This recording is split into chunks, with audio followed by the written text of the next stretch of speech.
Hello बच्चों, welcome to तक coaching classes. आज हम पढ़ेंगे क्या कहते हैं कि सिटीजनशिप नाम का चैप्टर है। हाँ, सिटीजनशिप नाम का चैप्टर है। क्या कहते हैं कि हम पढ़ने वाले हैं क्या कहते हैं पॉल साइंस, ठीक है।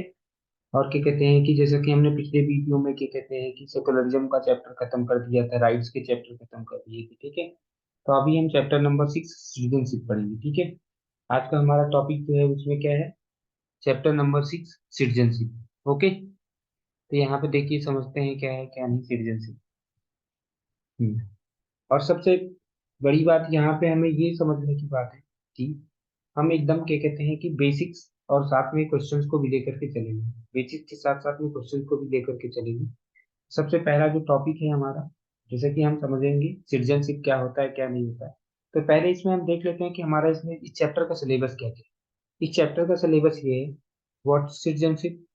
हाँ, सिटीजन एंड सिटीजनशिप क्या होता है क्या नहीं होता है ये समझना है। The relation between citizen and nation, एक देश और उनके क्या कहते हैं कि सिटीजन्स के बीच में क्या रिलेशन होता है ये पढ़ना है। और साथ में एक कॉन्सेप्ट है ग्लोबल ग्लोबल सिटीजनशिप का कॉन्सेप्ट है। तो ये सारी चीजें हमें पढ़नी है चैप्टर, ठीक है। What is citizenship, citizen and citizenship, और क्या कहते हैं कि सिटीजन एंड नेशन के बीच में क्या कहते हैं क्या रिलेशन है, ये सारी बातें पढ़ने वाले, ठीक है। तो स्टार्ट करते हैं। सिटीजनशिप क्या होता है क्या नहीं होता है। तो सबसे पहले सिटीजनशिप का डेफिनेशन मैं बता देता हूँ कि सिटीजनशिप का डेफिनेशन क्या है।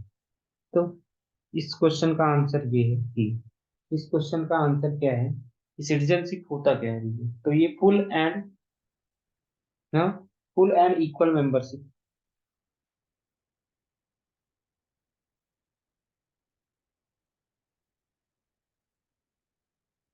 Full and equal membership of a political community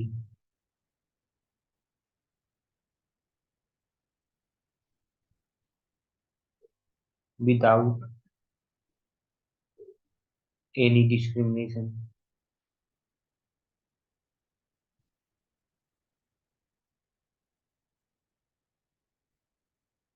is called citizenship. क्या मैंने बता दिया कि full and equal membership, full and equal membership किसी भी पॉलिटिकल कम्युनिटी का, किसी भी पॉलिटिकल कम्युनिटी का फुल एंड इक्वल मेंबरशिप होगा तो उसे क्या बोलेंगे, उसे क्या बोलते हैं, उसे बोलते हैं सिटीजनशिप, उसे क्या बोलते हैं सिटीजनशिप, ठीक है। इतना बात तो समझ में आए, ठीक है। इतना बात समझ आए कि सिटीजनशिप होने का मतलब क्या हुआ कि हमें यहाँ पे क्या करना होगा, full and equal membership of a political community.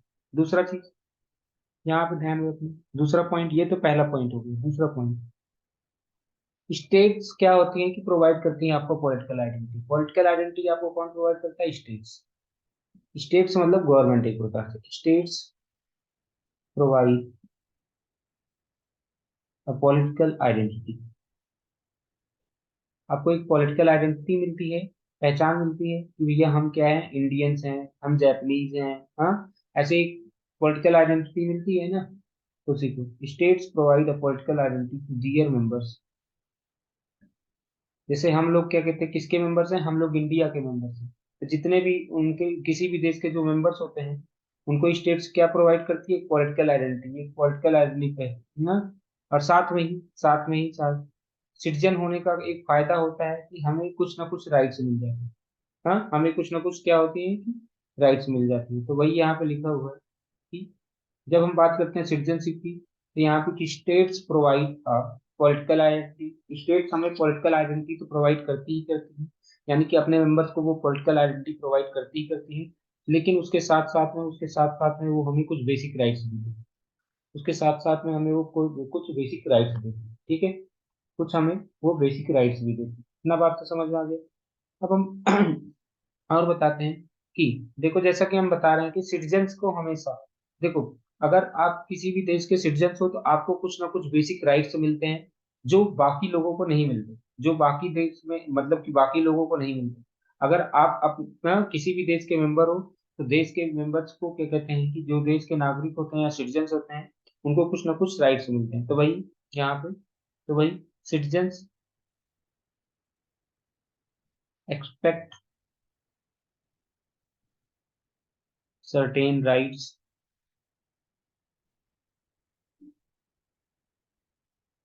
from their state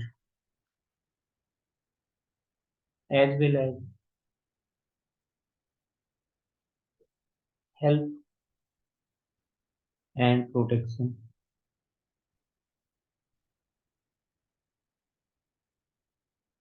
wherever they may travel। देखो, समझ, यहाँ पे क्या होता है कि बात ये है कि जो सिटीजन्स होते हैं उनको उनको लगता है कि उनके पास में क्या करते हैं कि वो मतलब कि अपने देश से या अपने क्या कहते हैं कि देश से वो क्या एक्सपेक्ट करते हैं। वो एक्सपेक्ट करते हैं उनकी गवर्नमेंट उन्हें क्या होगी, कुछ ना कुछ राइट्स देगी। उनकी गवर्नमेंट उनको कुछ ना कुछ राइट्स देगी और साथ में ही उनको हेल्प करेगी और उनका प्रोटेक्शन करेगी जब वो कहीं पर भी ट्रैवल करेंगे। जब वो कहीं पर भी ट्रैवल करेंगे तो एक सिटीजन एक्सपेक्ट करता है कि वो उनका देश हमेशा उनके साथ है, उनका देश उनको प्रोटेक्ट करेगा, उनका देश उनका हेल्प करेगा। ठीक है।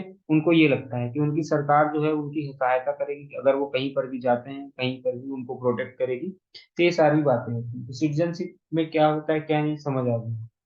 एक वर्ड यहाँ पे मैं बताना चाहता हूँ कि देखो यहाँ पे एक चीज और समझ लो, सिटीजनशिप एक धागे की तरह होता है।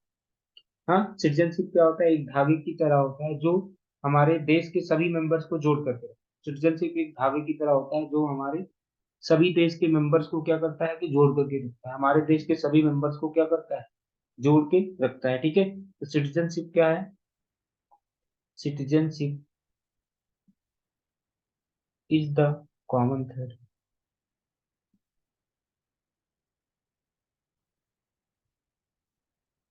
सिटीजनशिप एक कॉमन थ्रेड की तरह है। ठीक है। That connects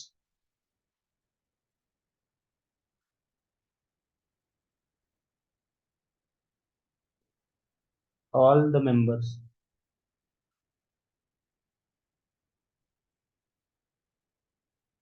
of a country. तो देखो, सिटीजनशिप क्या होता है, एक धागे की तरह है। सिटीजनशिप एक धागे की तरह है जो, हाँ, जिसने क्या कहते हैं कि हमारे देश के सारे मेंबर्स को क्या कहते हैं कि जोड़ करके रख रखा है। जैसे हम भी अपने देश के मेंबर हैं, आप भी अपने देश के मेंबर हो, हाँ। बाकी हमारे देश में बहुत सारे जो लोग हैं वो सब क्या कहते हैं कि इस देश के मेंबर हैं। यानी कि जो सिटीजनशिप होता है वो क्या कहते हैं कि लोगों को बांध करके रखता है। ठीक है। सिटीजनशिप क्या होता है, वो लोगों को बांध करके रखता है। इतना बात तो समझ आ गया हो, इतना बात तो आपको क्लियर समझ में आ गया होगा कि सिटीजनशिप होता क्या है। ठीक है। इतना चीज तो एकदम क्लियर आ गया होगा कि सिटीजनशिप क्या होता है और क्या नहीं होता। और सबसे बड़ी बात ध्यान में रखनी कि कि सिटीजनशिप में केवल इतना ही नहीं है, सिटीजनशिप में केवल इतना ही नहीं है कि क्या कहते हैं कि केवल और केवल क्या कहते हैं कि हम हमारा देश के साथ में क्या कहते हैं कि रिलीजन।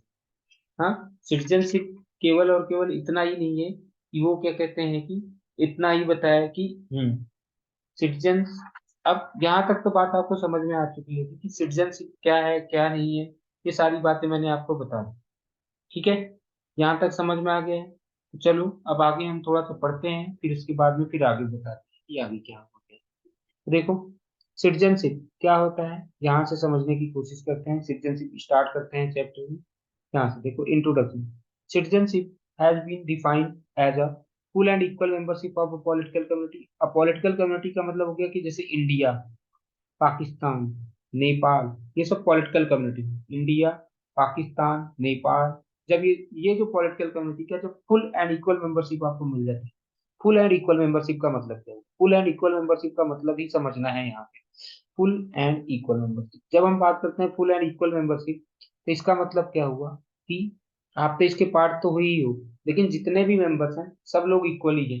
जितने भी मेंबर्स हैं सब लोगों के साथ में इक्वल ट्रीट हो रहा है। ठीक है। किसी के साथ में स्पेशलिटी नहीं है। ठीक है। किसी के कोई स्पेशल ट्रीट नहीं दिया जा रहा है।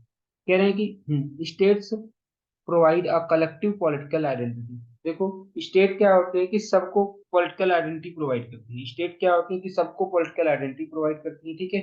सबको, किसी भी, हाँ, state provide a political identity, यहाँ पे आके बजाय लिख दो collective political identity, provide a collective. ठीक है।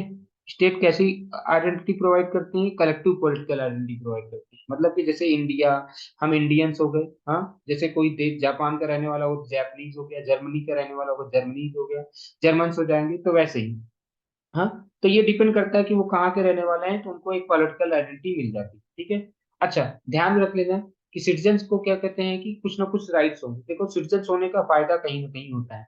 सिटीजन्स होने का फायदा क्या होता है कि आप क्या कहते हैं कि आपको वहां पे क्या कहते हैं काम करने का मौका मिलेगा। आपको राइट टू वर्क का काम होगा, राइट टू वर्क, आप अपने सरकार से काम करने के लिए, राइट टू शेल्टर, हाँ, आपको घर मिलेगा वहां पे, ठीक है। राइट टू शेल्टर, इन सब चीजों का अधिकार होगा। अगर आप क्या कहते हैं कि किसी, हाँ, right to life, right to, हाँ, right to right, right to freedom of movement, हाँ, right to freedom of movement. तो भैया, मतलब कि समझ रहे हो, freedom of movement, freedom of speech and expression, ये सब किसको मिलता है? ये सब मिल रहा है, हाँ। और आप अपने ये मतलब कि क्या कहते हैं कि वो बना सकते हो, राइट टू फॉर्म एसोसिएशन, हाँ, freedom to form an association. क्या मैंने बताया? अगर आप सिटीजन्स हो तो आपको इतनी सारी राइट्स, बहुत सारी राइट्स मिलती हैं। सिटीजन्स को राइट मिलती है, freedom of thought and expression, thought and expression की फ्रीडम मिलता है, और साथ में ही राइट टू वर्क या right to livelihood, right to livelihood.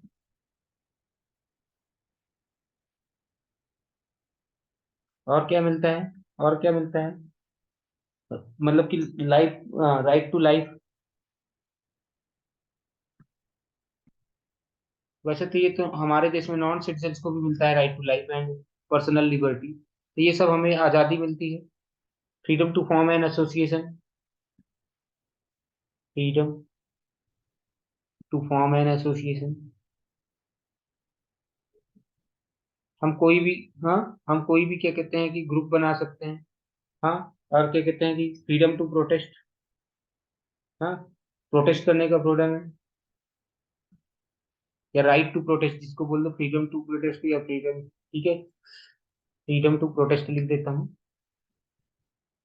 तो ये सब राइट्स हमें मिलते हैं, हाँ, ये सब राइट्स हमें मिल जाते हैं। और साथ में ही, हाँ, साथ में ही क्या कहते हैं कि अभी मैंने बताया कि कहते हैं कि फ्रीडम ऑफ मूवमेंट, आप कहीं पर भी घूम वगैरह सकते हो, फ्रीडम ऑफ मूवमेंट, हाँ। तो फ्रीडम ऑफ मूवमेंट ये सब आपको मिल रहा है। राइट टू वोट, आप किसी भी सरकार, हाँ, आपको सर क्या मिलता है? राइट टू वोट,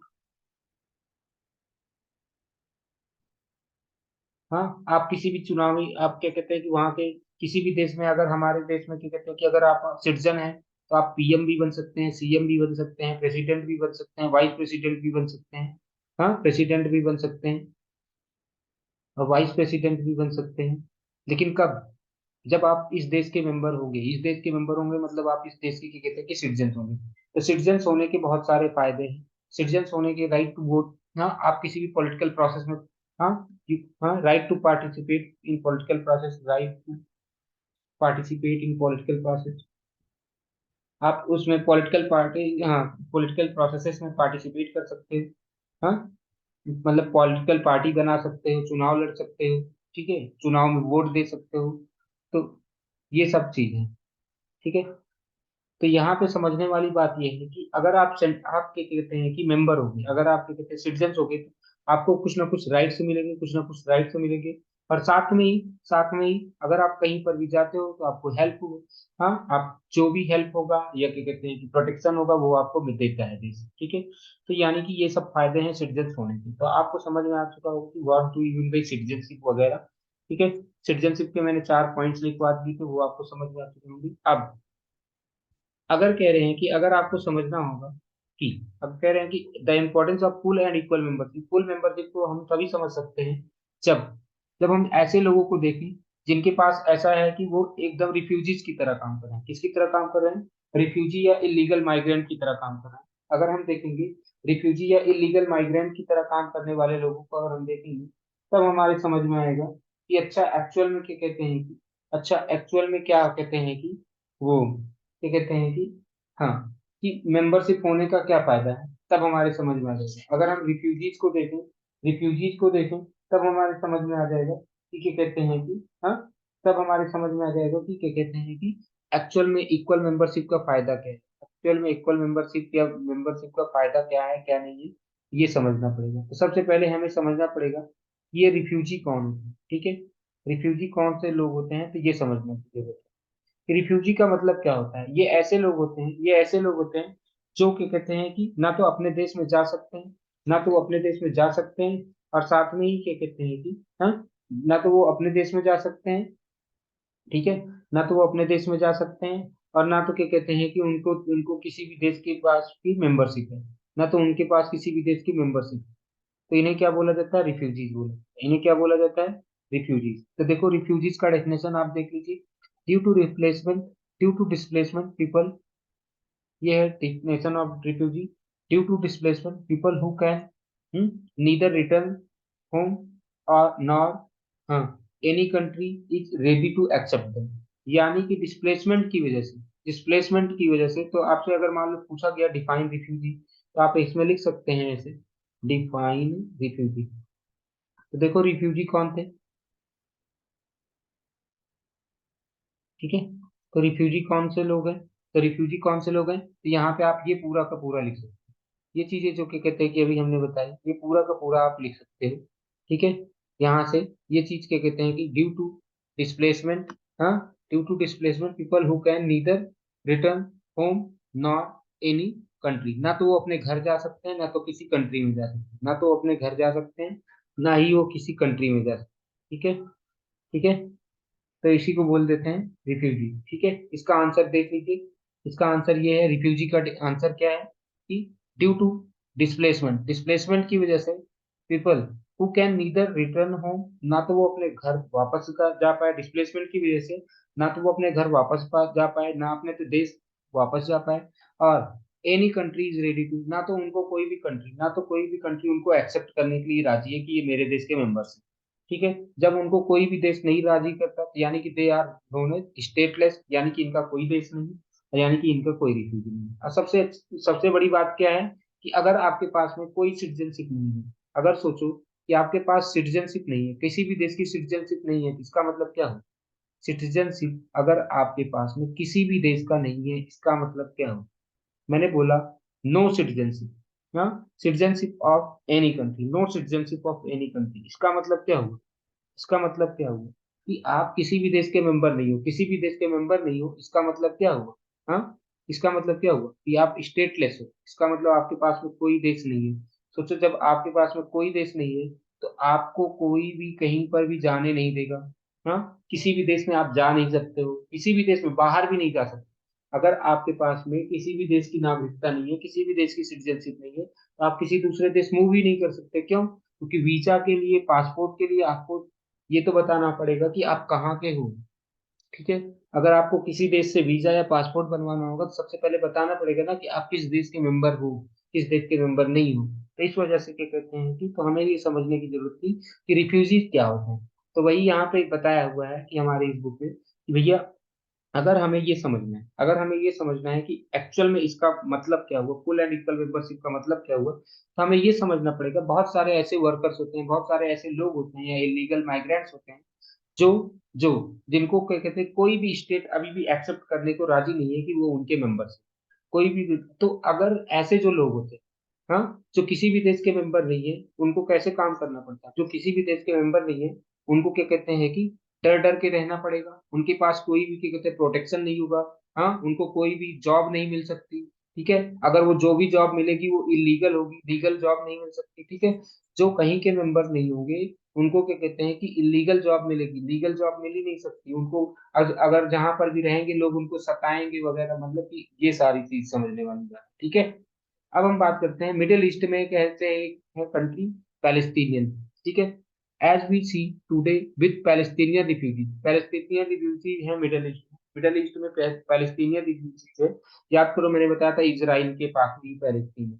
तो वहां पे जब मैंने पिछला चैप्टर पढ़ा रहा था, जब बताया था कि कहते हैं कि राइट्स वाले चैप्टर में, या तो क्या कहते हैं कि जब हम पढ़ रहे थे सेकुलरिज्म वाला चैप्टर, तो जब बताया था कि क्या कहते हैं कि सेकुलरिज्म वाले चैप्टर में बताया था ना ये बात कि कहते हैं कि इजराइल में, इजराइल में क्या कहते हैं कि एक तो, हाँ, एक तो क्या कहते हैं कि जेविश पीपल थे, तो जेविश पीपल को तो सारे अधिकार मिले हुए थे, लेकिन यहाँ पे बहुत सारे ऐसे भी क्या कहते हैं कि, तो यहीं पे इसराइल के पास में क्या कहते हैं कि इसराइल के पास में ही पैलेस्तीन नाम की कंट्री है। यहाँ पे बताया था एक तो क्रिश्चियन और मुस्लिम के साथ में क्या कहते हैं कि बहुत ज्यादा क्या कहते हैं कि भेदभाव हो रहा था।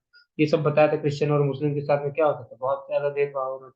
फिर मैंने आपको बताया था। अच्छा, तो उसी के इसराइल के पास में एक पैलेस्तीन नाम का देश है, तो वहां पर भी क्या कहते हैं कि बहुत सारे ऐसे रिफ्यूजीज हैं जिनको पास कोई कंट्री नहीं है, ठीक है, जिनके पास किसी कंट्री का वो नहीं है। तो यानी कि आपको इतना बात तो समझ में होगी कि जब आप किसी भी देश के सिटीजन होते हो तो आपको कुछ ना कुछ राइट्स मिलते हैं। हाँ, the precise nature of the rights granted to citizens may vary from the, हाँ, तो देखो क्या होता है कि जो राइट्स होते हैं वो एक, देखो, हर एक देश अपने अपने मेंबर्स को कुछ ना कुछ राइट्स देता है। हर एक देश, कोई भी देश होगा, अपने अपने मेंबर्स को कुछ ना कुछ राइट्स देगा ही देगा, ठीक है, अपने मेंबर्स को कुछ ना कुछ वो राइट्स देता ही देता है। जैसे एग्जांपल ले लो, राइट टू वोट, लगभग लगभग राइट टू वोट सभी देशों को मिलता है। हाँ, राइट टू वोट हो गया। हाँ, देखो, जैसा कि मैंने राइट्स वाले चैप्टर में पढ़ाया था कि आपको कैसी राइट्स मिलती हैं। आप अगर किसी भी देश के मेंबर हो तो आपको पॉलिटिकल राइट भी मिलती हैं। कैसी राइट्स मिलती हैं? पॉलिटिकल राइट्स भी मिलते हैं। आपको क्या कहते हैं, पॉलिटिकल राइट्स तो मिलते ही मिलते हैं। साथ में आपको सोशल राइट्स मिलते हैं। सोशल राइट्स ये सब बता रखा है मैंने आपको। और साथ में ही क्या कहते हैं कि सोशल राइट्स के साथ साथ में आपको इकोनॉमिक राइट्स भी मिलते हैं, ठीक है। आपको ये सारे राइट्स मिलते हैं, इकोनॉमिक राइट्स भी मिलते हैं। तो जब हम बात करते हैं पॉलिटिकल राइट्स की, तो पॉलिटिकल राइट्स में क्या आ जाता है, आपको राइट टू वोट मिलते हैं। क्या मिलता है? Right to vote. हाँ, राइट टू वोट मिलता है नहीं। और सोशल राइट्स में, सोशल राइट्स में आपको क्या क्या मिलते हैं? सोशल राइट्स में आपको क्या क्या मिल जाते हैं? सोशल राइट्स में आपको राइट टू एजुकेशन जैसे हो गया। राइट टू एजुकेशन, ऐसे समझ लो, right to education, freedom of thought and expression, हाँ, freedom of thought and expression, cultural rights, ठीक है, तो ये सब मिल जाते हैं। और इकोनॉमिक राइट्स में भी आपको क्या कहते हैं, क्या मिल जाता है? इकोनॉमिक राइट्स में आपको क्या कहते हैं कि या freedom of speech. Social rights में आपको ये लिख दो, फ्रीडम ऑफ स्पीच लिख दो। तो ये सब आपको मिलते हैं कि नहीं मिलते? फ्रीडम ऑफ स्पीच मिलते हैं। और यहाँ पे जब बात करता हूँ कि इकोनॉमिक राइट्स की जब मैं बात करता हूँ, हाँ, सोशल राइट्स या सिविल राइट्स, इन्हीं को बोल दो, सिविल राइट्स भी बोल दो, चलो ठीक है, इनको सिविल बोल दो। और अगला आ जाता है सोशियो इकोनॉमिक राइट्स, इसको सिविल राइट्स बोल दो, ये सिविल राइट्स है जो सभी नागरिकों को मिलते हैं, civil rights. Economic rights, economics को सोशियो इकोनॉमिक बोल दो। तो सोशियो इकोनॉमिक राइट्स में आपको क्या क्या मिल जाता है? राइट टू वर्क,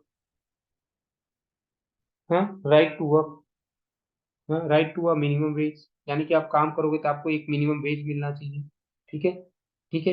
इतना बात तो समझ में आ गया होगा, ठीक है, राइट। ऐसे ही बहुत सारे आपको क्या कहते हैं कि equality of rights and status, तो यानी कि कुल मिलाकर के आपको इतना बात समझ में आ गया कि जब आप किसी भी देश के मेंबर होते हैं तो आपको बहुत सारे राइट्स मिल जाते हैं, बहुत सारे राइट्स मिल जाते हैं, ठीक है, ठीक है। हाँ, तो ध्यान में रखिए, ध्यान में रखने वाली बात क्या है? ध्यान में रखने वाली बात क्या है कि यहाँ पे इक्वलिटी ऑफ राइट्स होना चाहिए। हाँ, equality of rights, equality of rights and status,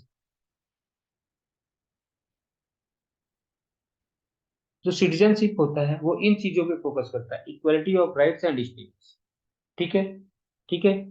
हाँ, बहुत सारे राइट्स होते हैं, उनमें से एक आपको मिलता है equality of rights and status. ये सिटीजनशिप आपको प्रोवाइड करती है। सिटीजनशिप आपको क्या प्रोवाइड करती है? Equality of rights and status, ठीक है। सिटीजनशिप आपको क्या प्रोवाइड करती है? Equality of rights and status, ठीक है। इतना बात समझ में आई, नहीं समझ में आई? ठीक है। अच्छा, जितने भी राइट्स हमें मिले हैं, जितने भी राइट्स हमें मिले हैं, ठीक है, यहाँ पर भी देखो लिखा हुआ है कि equality of rights and status is one of the basic rights of the citizenship. तो बहुत सारे बेसिक राइट्स होते हैं जिसमें एक फोकस जिस पे किया जाता है, वो किस पे किया जाता है? Equality of rights and status. ये माना जाता है कि राइट्स भी इक्वल हैं और स्टेटस भी सारे सिटीजन का इक्वल, ठीक है। अब हमें समझना है कि जितने भी हमें राइट्स मिलते हैं ऐसे ही हमें राइट्स नहीं मिलते। जितने भी हमें राइट्स मिले हैं वो किसकी वजह से मिले हैं? बहुत जल्दी लंबा स्ट्रगल के बाद के। जितने भी राइट्स हमें मिले हैं, जैसा कि अभी हम हमें ही क्या कहते हैं कि जितने भी हमारे देश के मेंबर्स को या किसी भी देश के मेंबर को राइट्स मिले हैं, वो ऐसे ही नहीं मिल गए, उनको उसके लिए स्ट्रगल करना पड़ा है। उन राइट्स के लिए उनको स्ट्रगल करना पड़ा है, लोगों को स्ट्रगल करना पड़ा है। किसके लिए स्ट्रगल वर्क? हाँ, some of the earliest struggles were fought by the people to assert their independence and rights against powerful monarchy। तो देखो पहले क्या था, पहले क्या कहते हैं कि राजाओं का राज चलता था। पहले किसका था? राजाओं का राज था, मोनार्की थी। तो जब मोनार्कीज थी तो इन मोनार्कीज से अपना इंडिपेंडेंस, अपने राइट्स को क्या कहते हैं कि लेने के लिए लोगों को संघर्ष करना पड़ा, लोगों को स्ट्रगल करना पड़ा, किससे? इन राजाओं से, और क्या कहते हैं, इन राजाओं से अपना इंडिपेंडेंस कराने के लिए, और साथ में ही क्या कहते हैं कि, ठीक है, हाँ, अपना इंडिपेंडेंस और अपने अधिकार के लिए लोगों को लड़ाई करनी पड़ी। किसके? इन्हीं राजाओं के खिलाफ जाना पड़ा। तो इसमें सबसे पहला एग्जाम्पल आ जाता है फ्रेंच रेवोल्यूशन की बात करें। याद करो फ्रेंच रेवोल्यूशन कब हुआ था, ये हमने क्लास 9th में ही पढ़ा था। फ्रेंच रेवोल्यूशन हुआ है 1789 में। फ्रेंच रेवोल्यूशन कब हुआ है? 1789 में। ठीक है। देखो एक चीज मैं बता देता हूँ कि आपको कैसे राइट्स कैसे मिले हैं। जैसे एक हुआ था glorious revolution, glorious glorious revolution हुआ था। ये कहाँ पे हुआ था? ब्रिटेन में हुआ था। ग्लोरियस रेवोल्यूशन ब्रिटेन में हुआ था। कब हुआ था? 1688 से लेकर के 1689 तक हुआ। हाँ। जिसमें क्या हुआ? जिसमें लोगों को क्या हुआ? Bill of rights. Bill of rights मतलब फंडामेंटल राइट्स, एक प्रकार से लोगों के लिए राइट्स मिले। यहाँ पर भी लोगों के लिए राइट्स मिले। राइट्स के लिए काफी ज्यादा यहाँ पर भी संघर्ष करना पड़ा। देखो इसका नाम ही है ग्लोरियस रेवोल्यूशन। कभी कभी इसे ब्लडलेस रेवोल्यूशन भी बोला जाता है। इसे क्या बोला जाता है? Blood less revolution. ठीक है। क्योंकि इस रेवोल्यूशन में ज्यादा लड़ाई वगैरह नहीं हुई। ठीक है। इसमें लेकिन क्या कहते हैं कि लोगों को राइट्स मिले थे। बिल ऑफ राइट्स मतलब हमारे देश में बिल ऑफ राइट्स को ही फंडामेंटल राइट्स बोलते हैं। तो ब्रिटेन में ये कहाँ पे हुआ था? ब्रिटेन में हुआ था। ये कहाँ पे हुआ था? ब्रिटेन में। ग्लोरियस रेवोल्यूशन कहाँ पे हुआ था भैया? ब्रिटेन में हुआ था। तो यानी कि ब्रिटेन के जो नॉर्मल लोग थे, यानी कि जो सिटीजन थे, उनको क्या मिला? बिल ऑफ राइट्स, यानी कि उनको फंडामेंटल राइट्स मिली। किसके अगेंस्ट? मोनार्कीज के अगेंस्ट, मतलब राजाओं के अगेंस्ट। फिर उसके बाद में मैं बताता हूँ फ्रेंच रेवोल्यूशन की, जब मैं बात करूँ फ्रेंच रेवोल्यूशन, इसके 100 साल बाद फ्रेंच रेवोल्यूशन हुआ। इसके 100 साल बाद क्या हुआ? French revolution. हाँ। फ्रेंच रेवोल्यूशन हुआ था 1789 में हुआ। इसमें 1789 में हुआ था, 1789 में हुआ। तो यहाँ पर भी लोगों को क्या हुआ? लोगों को क्या कहते हैं कि, हाँ, इसमें क्या हुआ? Liberty, equality and fraternity. तो यहाँ पर लोग इक्वलिटी के लिए लड़ाई की। तो इक्वलिटी एंड फ्रेटर्निटी, इन सब चीजों के लिए लड़ाई किया था। ठीक है। Liberty and equality and fraternity के लिए लड़ाई किया था। तो यहाँ तक बात समझ में आई? नहीं समझ में? ठीक है। यहाँ तक तो क्लियर हो गई चीजें कि हमें क्या, हम सोच रहे हैं क्या नहीं सोच रहे हैं। ठीक है। तो ये हो गया some of the earliest struggles for assert their independence. Monarchy के अगेंस्ट, देखो दोनों ही मोनार्की के था। ये भी राजाओं के खिलाफ था, ये भी राजाओं के खिलाफ था। ठीक है। दोनों ही रेवोल्यूशन राजाओं के खिलाफ थे। यानी कि ये हो गया फ्रेंच रिवॉल्यूशन। और बात, और बड़ी बात तो हम बताएं अपने इंडिया के बारे में बात करें। तो अब देखो हमारा हमारा तो क्या कहते हैं कि जब हमारी इंडिया, जब इंडिपेंडेंस ऑफ इंडिया हुआ, हाँ, 15 अगस्त 1943 को इंडिया आजाद हुआ, तब हमें बेसिक राइट्स मिल सके। ठीक है। हाँ। 15 अगस्त, इंडिया की बात करें तो, इंडिया की बात करें तो 15 अगस्त 1947 को हमारा देश आजाद हुआ।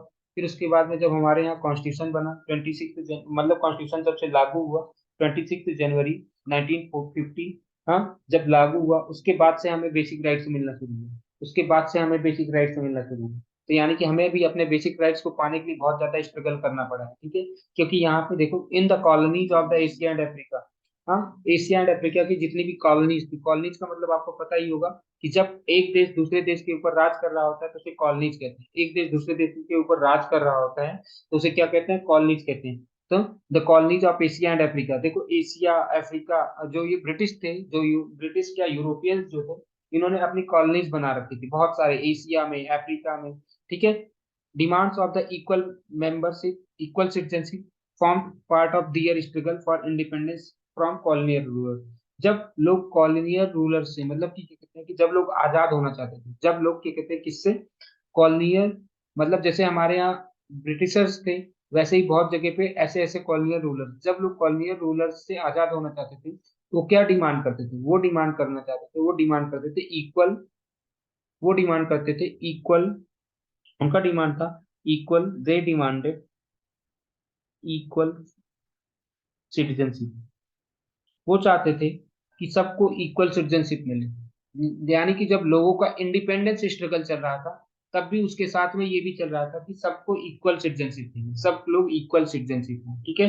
इक्वल हो, ऐसा नहीं कि कोई कोई क्या कहते हैं कि ज्यादा मतलब कि अच्छा हो, कोई ज्यादा मतलब कि बुरा हो, किसी को मतलब कि यहाँ पे लेवल वाला सिटीजनशिप नहीं चाहिए कि आप हायर लेवल के सिटीजन हो, आप लोअर लेवल के सिटीजन हो, मतलब यहाँ पे क्या कहते हैं कि हायरार्की की जरूरत नहीं थी, हायरार्की की जरूरत नहीं है। लोग इसकी डिमांड कर रहे थे, लोग डिमांड कर रहे थे इक्वल सिटीजनशिप की बात है। याद करो जो हमने क्या कहते हैं कि क्लास 10th में पढ़ा था, लॉन्ग वॉक टू फ्रीडम नाम का चैप्टर पढ़ा था ना, along long walk to freedom, ऐसा कुछ चैप्टर पढ़ा था, a long walk to freedom. तो उसमें हमने पढ़ा था कि क्या कहते हैं कि साउथ अफ्रीका की बात करते हैं, जब हम बात करते हैं साउथ अफ्रीका की, तो यहाँ पे साउथ अफ्रीका में क्या हुआ था, एक अपार्थाइड गवर्नमेंट चल रही थी। ऐसी गवर्नमेंट चल रही थी साउथ अफ्रीका में, कैसी गवर्नमेंट चल रही थी, अपार्थाइड गवर्नमेंट चल रही थी। अपार्थाइड का मतलब तो आपको पता ही होगा कि क्या होता है। हाँ, अपार्थाइड का मतलब होता है जो सोशल डिस्क्रिमिनेशन करते हैं। हाँ, तो साउथ अफ्रीका में क्या चल रहा था, एक अपार्थाइड गवर्नमेंट चल रही थी। क्या नाम था, अपार्थाइड। अपार्थाइड का मतलब होता है जो सोशल डिस्क्रिमिनेशन हो रहा था, किसके साथ में हो रहा था, ब्लैक पीपल के साथ में, ठीक है, सोशल डिस्क्रिमिनेशन। अपार्थाइड का मतलब होता है सोशल डिस्क्रिमिनेशन करना, ठीक है।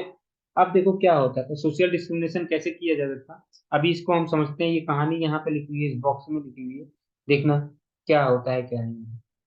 अब देखो, ड्यूरिंग 17 टू 20th सेंचुरी, जब मतलब कि 1600 से लेकर के लगभग लगभग 1994 तक, हाँ 1994 तक, इन्होंने क्या कहते हैं कि हाँ during 17 to 20th century, white people of Europe establish their rule over the black people of South Africa. तो देखो साउथ अफ्रीका में दो टाइप के लोग हैं।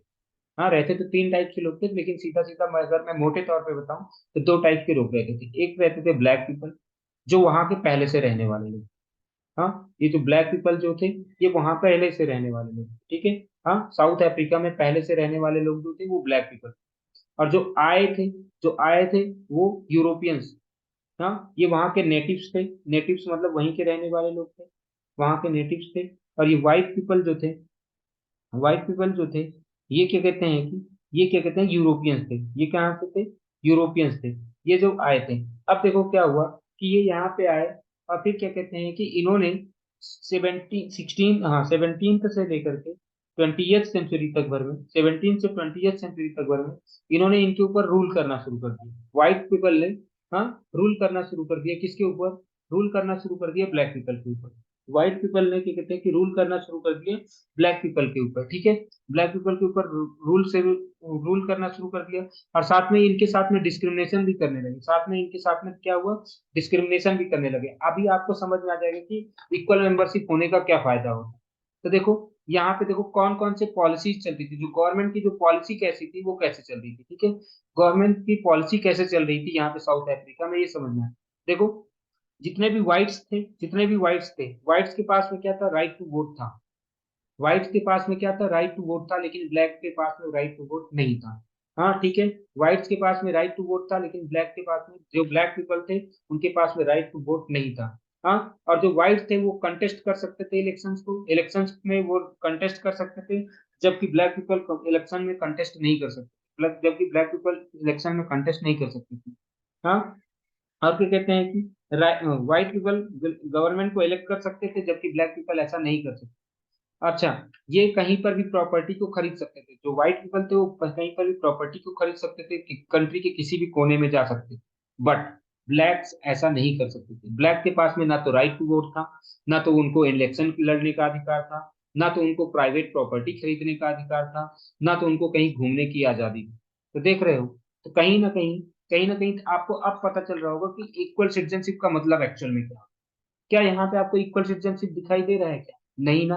क्योंकि देखो, व्हाइट को अलग रखा जा रहा है, ब्लैक को अलग रखा, आगे भी और देखो, blacks did not have such rights, separate colonies for whites. देखो, व्हाइट्स के लिए अलग जगह बना दी गई, और एक ही देश में व्हाइट्स के लिए अलग, जहाँ पे व्हाइट्स लोग रहेंगे वहां पे ब्लैक्स नहीं रहेंगे, जहाँ पे व्हाइट्स रहेंगे वहां पे ब्लैक्स नहीं रहेंगे। हाँ, ठीक है, ब्लैक से लिए अलग कॉलोनी। अगर व्हाइट्स के एरिया में जाकर के काम भी करना पड़ता था, तो ब्लैक्स के पास में पासेस होना चाहिए। हाँ, ब्लैक्स के पास में पासेस होना चाहिए था। इवन ब्लैक, और क्या कहते हैं कि ब्लैक के एरिया में, सॉरी, व्हाइट के एरिया में ब्लैक की फैमिलीज नहीं आ सकती थी, व्हाइट्स के एरिया में ब्लैक की फैमिलीज नहीं आ सकती थी। और दोनों ही लोगों के स्कूल्स अलग अलग थे, दोनों ही लोगों के व्हाइट्स के और ब्लैक्स के स्कूल भी अलग अलग थे। तो यानी से यहाँ से एक बात पता चलती है, यहाँ से एक बात आपको पता चलती है कि इक्वल मेंबरशिप का मतलब एक्चुअल में क्या होता है। इक्वल मेंबरशिप होता तो सबको राइट टू वोट होता, इक्वल मेंबरशिप होता तो सबको राइट टू वोट होता, इक्वल मेंबरशिप होता सबको कंटेस्ट इलेक्शन इलेक्शन कंटेस्ट करने का अधिकार होता, सबको गवर्नमेंट चुनने का अधिकार होता, सबको प्रॉपर्टी खरीदने का अधिकार होता, और साथ में ही क्या कहते हैं कि ऐसा नहीं होता कि वो अलग अलग कॉलोनीज में रहेंगे, हाँ, और कोई किसी को कहीं पे जाने में रोक टोक होगी, ऐसा नहीं होता। अगर इक्वल मेंबरशिप होगा तो ये सारी चीजें सिचुएशंस नहीं आएंगी। तो इतना बात समझ में आएगी, समझ में? तो आपको यहाँ पे यही बताना चाहता था मैं कि देखो भैया क्या कहते हैं कि ये साउथ अफ्रीका का ये जो चीजें चला है, हटा कब ये परेशानी साउथ अफ्रीका की कम खत्म हुई, ये परेशानी खत्म हुई जो ये डिस्क्रिमिनेशन हो रहा था इनके साथ में, जो सोशल डिस्क्रिमिनेशन हो रहा था यहाँ पे। ये देखो इक्वल सिटीजनशिप के लिए लोग डिमांड कर रहे थे, इक्वल सिटीजनशिप के लिए लोग डिमांड कर रहे थे। ये चला था, कब तक चला था? 1994 तक। ये कब तक चला था? 1994 तक चला, ठीक है। ठीक है, इतना बात समझ में आया, नहीं समझ में आया? वैसे ही हमारे देश में भी, ऐसे ही हमारे देश में दलित और वुमेन के साथ में हो रहा था, ऐसे ही हमारे देश में भी दलित और वुमेन के साथ में आज से नहीं, बहुत पहले से ही चल रहा था। किसके साथ में? दलित एंड वुमेन के साथ में। देखो आज भी चल रहा है वैसे तो, आज भी बहुत ज्यादा ऐसा होता है। तो आज भी ऐसा नहीं है कि इक्वल सिटीजनशिप की डिमांड आज खत्म हो गई, नहीं। आज भी इक्वल सिटीजनशिप के लिए लड़ाई हो रही है, आज भी लोग इक्वल सिटीजनशिप की डिमांड करते रहते हैं। अभी आपको समझ में आ जाएगा कि कैसे हो रहा है। देखो, देखो कभी कभी क्या होता है कि याद करो पहले क्या होता था, वुमेन्स मूवमेंट। ये देखो इस मूवमेंट का नाम आपको याद आ गया होगा देखने के बाद में। इस मूवमेंट का नाम है चिपको मूवमेंट। इसमें महिलाओं ने बहुत ज्यादा पार्टिसिपेट किया। इस चिपको मूवमेंट में क्या कहते हैं कि महिलाओं ने बहुत ज्यादा पार्टिसिपेट किया था, ताकि इनके भी राइट्स को रिकॉग्नाइज किया जा सके, ताकि इनके भी राइट्स को, हाँ, रिकॉग्नाइज किया जा सके। इसलिए इन्होंने काफी ज्यादा परेशानियां उठाई। ऐसे दलित मूवमेंट बहुत जगह चले हुए हैं कि दलितों को जो शोषित किया जाता है, दलितों को जो सताया जाता है, उनके साथ जो एट्रोसिटीज की जाती हैं, वो सब उनकी एट्रोसिटीज वगैरह जो भी है वो खत्म है। हाँ, ठीक है। तो ये सारी चीजें हैं। तो women's movement and Dalit movement ये हमारे कंट्री में इसलिए भी हुए ताकि ये लोग भी अपना क्या कहते हैं कि अपना अपने लिए पब्लिक ओपिनियन क्रिएट कर सके, ताकि ये लोग भी अपने लिए पब्लिक ओपिनियन क्रिएट कर सके, और क्या कहते हैं कि जो गवर्नमेंट की पॉलिसीज होंगी उनको अपनी तरफ इन्फ्लुएंस कर सके। कौन? Women and Dalit. Women and Dalit ने भी काफी ज्यादा प्रोटेस्ट की, काफी ज्यादा चीजें की, जिससे उनको भी इक्वल राइट्स एंड अपॉर्चुनिटी मिल सके, और वो गवर्नमेंट की पॉलिसी को अपनी तरफ क्या कहते हैं कि इन्फ्लुएंस करने की कोशिश करती थी, या दलित करते हैं। उसका मेन रीजन यही है कि वो भी चाहते हैं कि हमें भी इक्वल मेंबरशिप मिले एंड इक्वल अपॉर्चुनिटीज मिले, इक्वल राइट्स मिले, ठीक है। तो इक्वल मेंबरशिप का मतलब यही हुआ कि फुल एंड इक्वल मेंबरशिप का मतलब हुआ कि सबको इक्वलिटी मिले। सबको क्या कहते हैं कि हाँ, ऐसा नहीं है कि किसी भी एक पर्सन को ज्यादा स्पेशलिटी माना जाए, किसी को कम माना जाए, ठीक है। ये सारी चीजें यहाँ पे हैं। However, citizenship is about more than a relationship between states and their members. क्या सिटीजनशिप केवल और इतना है क्या कि there is a relationship between state and their members? नहीं, सिटीजनशिप का केवल और केवल इतना मतलब नहीं है। सिटीजनशिप का इससे भी ज्यादा बढ़ के मतलब है। सिटीजनशिप का मतलब है कि सिटीजन सिटीजन रिलेशन। हाँ, सिटीजनशिप का मतलब होता है सिटीजन सिटीजन रिलेशन की बात की जाती है, ठीक है। सिटीजनशिप का मतलब सिटीजन सिटीजन रिलेशन की भी बात की जाती है, और इसमें क्या होता है कि इट इन्वॉल्व और certain obligations of the citizens to each other. यानी कि इसमें कुछ ऑब्लिगेशंस होते हैं, ऑब्लिगेशंस होते हैं, केवल और केवल राइट्स की बात नहीं की जाती। सिटीजनशिप में केवल और केवल क्या राइट्स होते हैं? क्या नहीं, सिटीजनशिप को जब आपको मिलता है तो आपको राइट्स के साथ साथ में कुछ ना कुछ ऑब्लिगेशंस भी आपको मिलते हैं। ऑब्लिगेशंस का मतलब क्या होता है? दायित्व होता है। ऑब्लिगेशंस का मतलब दायित्व होता है जिसको आपको निभाना ही पड़ेगा या करना ही पड़ेगा। तो सिटीजनशिप क्या केवल और केवल इतना ही है क्या? जो अभी हमने ये चार पॉइंट पॉइंट पढ़े थे कि सिटीजनशिप क्या होता है, there is a relation between states हैं, ठीक है। तो क्या इतना ही है क्या सिटीजनशिप? क्या इतना ही है सिटीजनशिप? नहीं, सिटीजनशिप इससे भी कहीं पे बढ़ के जाता है। सिटीजनशिप के पॉइंट से जितना भी ये चार पॉइंट्स लिखे थे हमने, इससे भी क्या कहते हैं कहीं ना कहीं बढ़ के जाता है, full and equal membership in सब चीजों से बढ़ के भी जाता है। तो यहीं पे पांचवा पॉइंट लिखते हैं कि सिटीजनशिप और क्या होता है। हाँ, it is also, it is also the relationship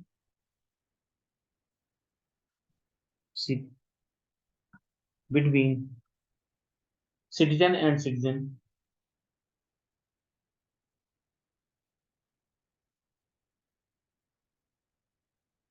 हाँ, सिटीजन एंड सिटीजन के बीच के रिलेशन की बात करता है। एंड इट इन्वॉल्व्स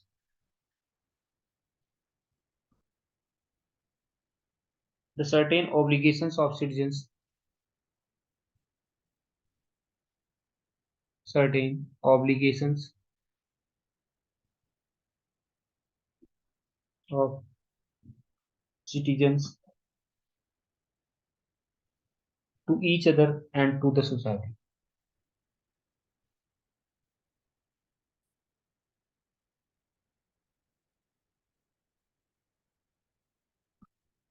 तो यहाँ पे ध्यान रखने वाली बात ये है कि यहाँ पे लोगों के साथ में क्या होता है कि लोगों के लिए क्या होता है कि भैया लोगों के आपस में भी क्या कहते हैं कि रिलेशन की बात करता है, सिटीजन सिटीजन के रिलेशनशिप की भी बात करता है। और साथ में उनको किस राइट्स मिलते हैं, राइट्स के साथ में ऑब्लिगेशंस भी मिलते हैं। जो ऑब्लिगेशंस उनका अपने मतलब कि नागरिक और दूसरे नागरिकों के लिए ही होता है, उस देश के दूसरे नागरिकों के साथ में भी उनका सिटीजन कुछ ना कुछ क्या कहते हैं ऑब्लिगेशंस होता है। साथ में ही उनको अपनी सोसाइटी के साथ में भी कुछ ना कुछ उनके ऑब्लिगेशंस होते हैं जो उनको फुलफिल करने होते हैं। They should include not just legal obligation. अच्छा, इसमें जो ये ऑब्लिगेशंस हैं केवल और केवल लीगल ऑब्लिगेशंस नहीं होंगे, बल्कि इसमें क्या होंगे कि कुछ ऐसी भी चीजें होंगी जो मोरल ऑब्लिगेशंस भी होंगे। जैसा कि हमने बताया ना, केवल और केवल लीगल ऑब्लिगेशंस नहीं होंगे कि ये चीजें लिखी हुई हैं तभी हमें करना है। उसके साथ में हमारे क्या होते हैं, कुछ मोरल ऑब्लिगेशंस होते हैं जिसकी वजह से हम अपनी सोसाइटी में पार्टिसिपेट करते हैं, अपनी सोसाइटी में कंट्रीब्यूट करते हैं। तो ये सारी चीजें ठीक है। ठीक है, तो यानी कि क्या केवल और केवल लीगल ऑब्लिगेशंस होते हैं जब हम सिटीजन होते हैं किसी भी देश के, क्या उसके साथ में केवल और केवल हमें लीगल ऑब्लिगेशंस मिलते हैं? नहीं, उसके साथ में हमारे मोरल ऑब्लिगेशंस भी होते हैं कि हमें अपने देश का सुरक्षा करना है, हमें अपने देश के जानवरों की सुरक्षा करना है, हमें अपने देश के पर्यावरण की सुरक्षा करना है। ठीक है, हमें किसी के साथ में चोरी, हमें किसी के घर में चोरी नहीं करनी है, हमें किसी के साथ में कहीं पे धोखा नहीं करना। तो ये सारी चीजें हमारे साथ में मोरल ऑब्लिगेशन भी है। हाँ ठीक है। सोशल ऑब्लिगेशंस के साथ में अगर किसी को चोट लगी है तो उसकी हमें सहायता करना है। तो जैसा कि हमने बताया कि लोग लीगल ऑब्लिगेशंस के साथ साथ में मोरल ऑब्लिगेशंस भी हमें मिलते हैं। ठीक है, citizens are also considered to be inheritors and trustees of the culture and natural resources of the country। तो यहाँ पे समझने वाली बात है कि सिटीजन्स कौन है? हाँ, सिटीजन्स कौन से लोग हैं? तो जब हम बात करते हैं सिटीजन्स की, तो सिटीजन्स क्या होते हैं हमारे देश के? क्या होते हैं? Inheritors and trustees. इनहेरिटर्स का मतलब होता है कि ये उत्तराधिकारी होते हैं ही, या कभी ऐसा वर्ड सुन रखा होगा हियर, या हियर बोलते हैं लोग। ठीक है, तो सिटीजनशिप, जो सिटीजन्स होते हैं वो क्या होते हैं? उत्तराधिकारी होते हैं किसके? Cultural and natural resources of the country के। ट्रस्टी मतलब होता है प्रोटेक्टर। ये क्या होते हैं? जो सिटीजन्स होते हैं वो उत्तराधिकारी भी होते हैं और प्रोटेक्टर्स भी होते हैं किसके? किसके? किन चीजों के? तो ठीक है, जो मेंबर्स ऑफ अ कंट्री, जो मेंबर्स होते हैं वही तो सिटीजन होते हैं। ठीक है, किसी भी, हाँ, जो जो किसी भी, जो जिनको फुल एंड इक्वल मेंबरशिप मिला होता है, जिनको वो पर्सन जिनको फुल एंड इक्वल मेंबरशिप मिला होता है वो सिटीजनशिप सिटीजन्स होते हैं। Citizens are also considered to be inheritors and trustee. जो सिटीजन्स होते हैं वो इनहेरिटर्स मतलब उत्तराधिकारी होते हैं, और साथ में ट्रस्टीज होते हैं किसके? Cultural and natural resource of the country. ठीक है, इतना बात तो समझ में आ गया कि सिटीजन्स कौन से लोग होते हैं, कौन से नहीं होते हैं। ठीक है, इतना बात तो समझ में आ गया कि वो पर्सन जिसको फुल इक्वल मेंबरशिप मिल जाती है, जिसको फुल एंड इक्वल मेंबरशिप मिल जाती है, तो उसे ही क्या बोला जाएगा? सिटीजन बोला जाएगा। ठीक है, उसे ही क्या बोला जाएगा? सिटीजन बोला जाएगा। इतना बात तो समझ आएगा, नहीं समझ? ओके, सिटीजन कौन होते हैं? ठीक है, अब देखो सिटीजन्स, तो यानी कि आपको इतना बात तो समझ में आ चुका होगा कि क्या मैं बताना चाह रहा हूँ, क्या नहीं बताना चाह रहा हूँ। यहाँ तक तो क्लियर समझ में आ गया होगा सिटीजनशिप क्या होता है, क्या नहीं होता। फिर उसके बाद में हमने बात कर लिया कि सिटीजन्स क्या होते हैं। सिटीजन्स को जैसे कि अभी हमने बताया कि सिटीजन्स क्या होते हैं, सिटीजन्स और ऑल्सो कंसिडर्ड ईयर्स। ईयर्स का मतलब अभी बताया था कि कहते हैं inheritors and trustees of the countries natural and, हाँ, कल्चरल एंड नेचुरल रिसोर्सेज के ये क्या होते हैं? हाँ, क्या होते हैं? उत्तराधिकारी होते हैं। और सिटीजन्स वो पर्सन होते हैं जिनको फुल एंड इक्वल मेंबरशिप मिला होता है किसी भी कंट्री का। सिटीजन्स वो पर्सन होते हैं, सिटीजन्स आर दी पर्सन हाँ who has the full and equal membership of any country या पॉलिटिकल कम्युनिटी। ठीक है, अगर मैं सिटीजन्स की डेफिनेशन बात करूँ, सिटीजन्स की डेफिनेशन भी लिखवा देता हूँ आपको, काफी क्लियर है कि सिटीजन्स क्या होते हैं। सिटीजन, हाँ, citizens are the individuals, citizens are the individuals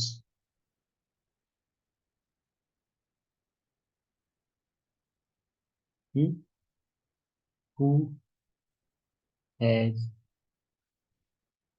the full and equal membership of political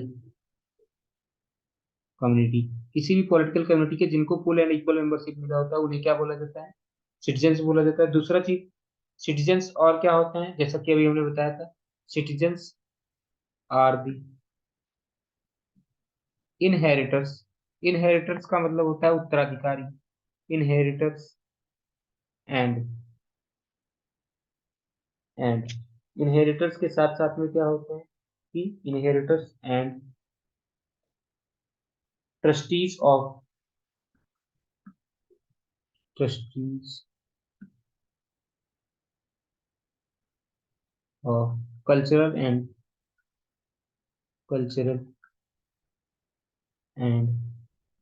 natural resources of India, natural resources of that country. ठीक है, उस कंट्री के क्या कहते हैं, ठीक है, किसी भी कंट्री के जितने भी नेचुरल रिसोर्सेज होंगे या जितने भी क्या कहते हैं कि, हाँ, नेचुरल रिसोर्सेज होंगे या कल्चरल रिसोर्सेज होते हैं, उनके उत्तराधिकारी कौन होते हैं, सिटीजन होते हैं। उनके उत्तराधिकारी कौन होते हैं, सिटीजन ही होते हैं। ठीक है, तो उम्मीद करता हूँ यहाँ तक आपको समझ में आ गया होगा कि क्या होता है सिटीजनशिप, क्या होता है। ठीक है, अब हमें समझना है, अब हमारा यही है, जब हमने इतना समझ लिया कि अब क्या कहते हैं कि सिटीजनशिप क्या होता है, अब हमारे पास एक टॉपिक आ गया या एक वर्क आ गया हमारे पास में। ये फुल एंड इक्वल मेंबरशिप, बार बार वर्ड आ रहा है, फुल एंड इक्वल मेंबरशिप, इसके मतलब को समझना है।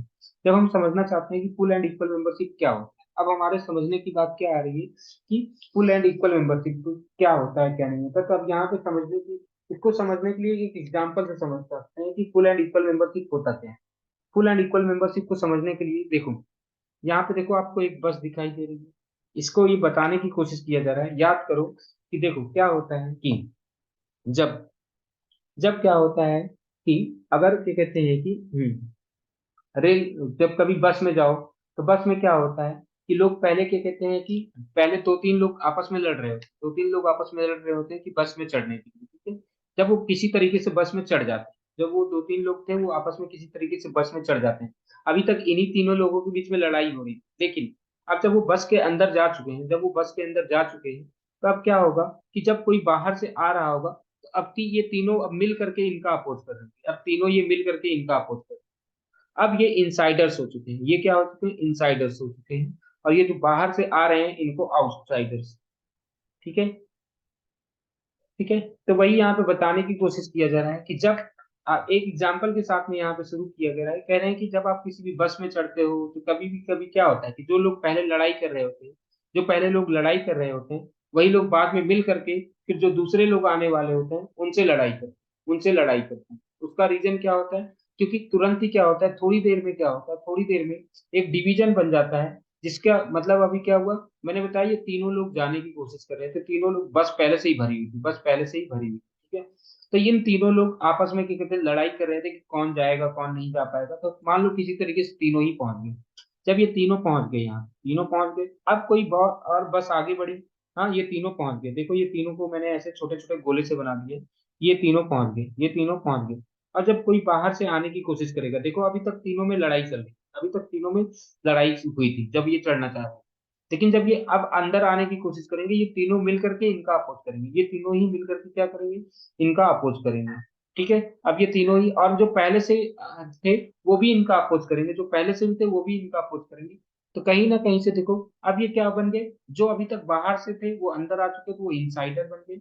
और ये क्या कहते हैं कि जो बाकी जो थे लोग थे वो क्या कहते हैं, आउटसाइडर्स हो गए। तो देखो ये जो था एक प्रकार से क्या होता है कि जिसमें क्या होता है कि अब इनको पता होता है, इनको लगने लगता है कि ये जो आउटसाइडर्स जो हैं वो एज अ थ्रेट होते हैं। आउटसाइडर्स क्या होता है, लोगों को आउटसाइडर्स किसकी तरह लगते हैं, थ्रेट की तरह लगते हैं, खतरे की तरह देखते हैं। कि अब क्या कहते हैं कि बाहर वाले जो आ रहे हैं, ठीक है, उनको खतरे की तरह देखा जाने लगता है। ठीक है, कि कहीं अब ये लोग भी आ जाएंगे तो क्या कहते हैं क्या होगा। अब इसी तरीके से क्या होता है पूरे देश में, या बहुत सारे सिटी में भी होता है, बहुत सारे देशों में भी यही चलता है, बहुत सारे सिटीज में भी यही होता है। ठीक है, अलग अलग देशों में क्या होता है, अलग अलग देशों में भी यही होता है कि भैया जब एक देश के मेंबर्स जो होते हैं, हाँ ठीक है, वही लिखा, similar process take place from time to time in the cities, cities में भी, रीजन्स में भी, अलग अलग क्षेत्रों में भी, even the nation as a whole ऐसा ही चलता है। अगर मान लो कहीं पे जॉब्स एंड फैसिलिटीज जो है लिमिटेड है, जैसे जॉब्स हो गया, स्कूल हो गया, किसी भी देश में अगर मान लेते हैं किसी भी देश में अगर जॉब्स हो गए किसी भी देश में, अगर मैं मान लेता हूँ कि जॉब्स हो गए, हाँ, किसी भी देश में अगर मान लो एक देश है, इस देश में क्या क्या लिमिटेड जॉब्स हैं, लिमिटेड जॉब्स हैं, लिमिटेड स्कूल्स हैं, हाँ लिमिटेड स्कूल्स हैं, मतलब लगभग लगभग सारी सर्विसेज क्या है कि लिमिटेड है, लगभग लगभग सारी सर्विसेज क्या है, लिमिटेड है। तो फिर क्या होता है, या लिमिटेड मेडिकल, हाँ medical facility, limited medical facility.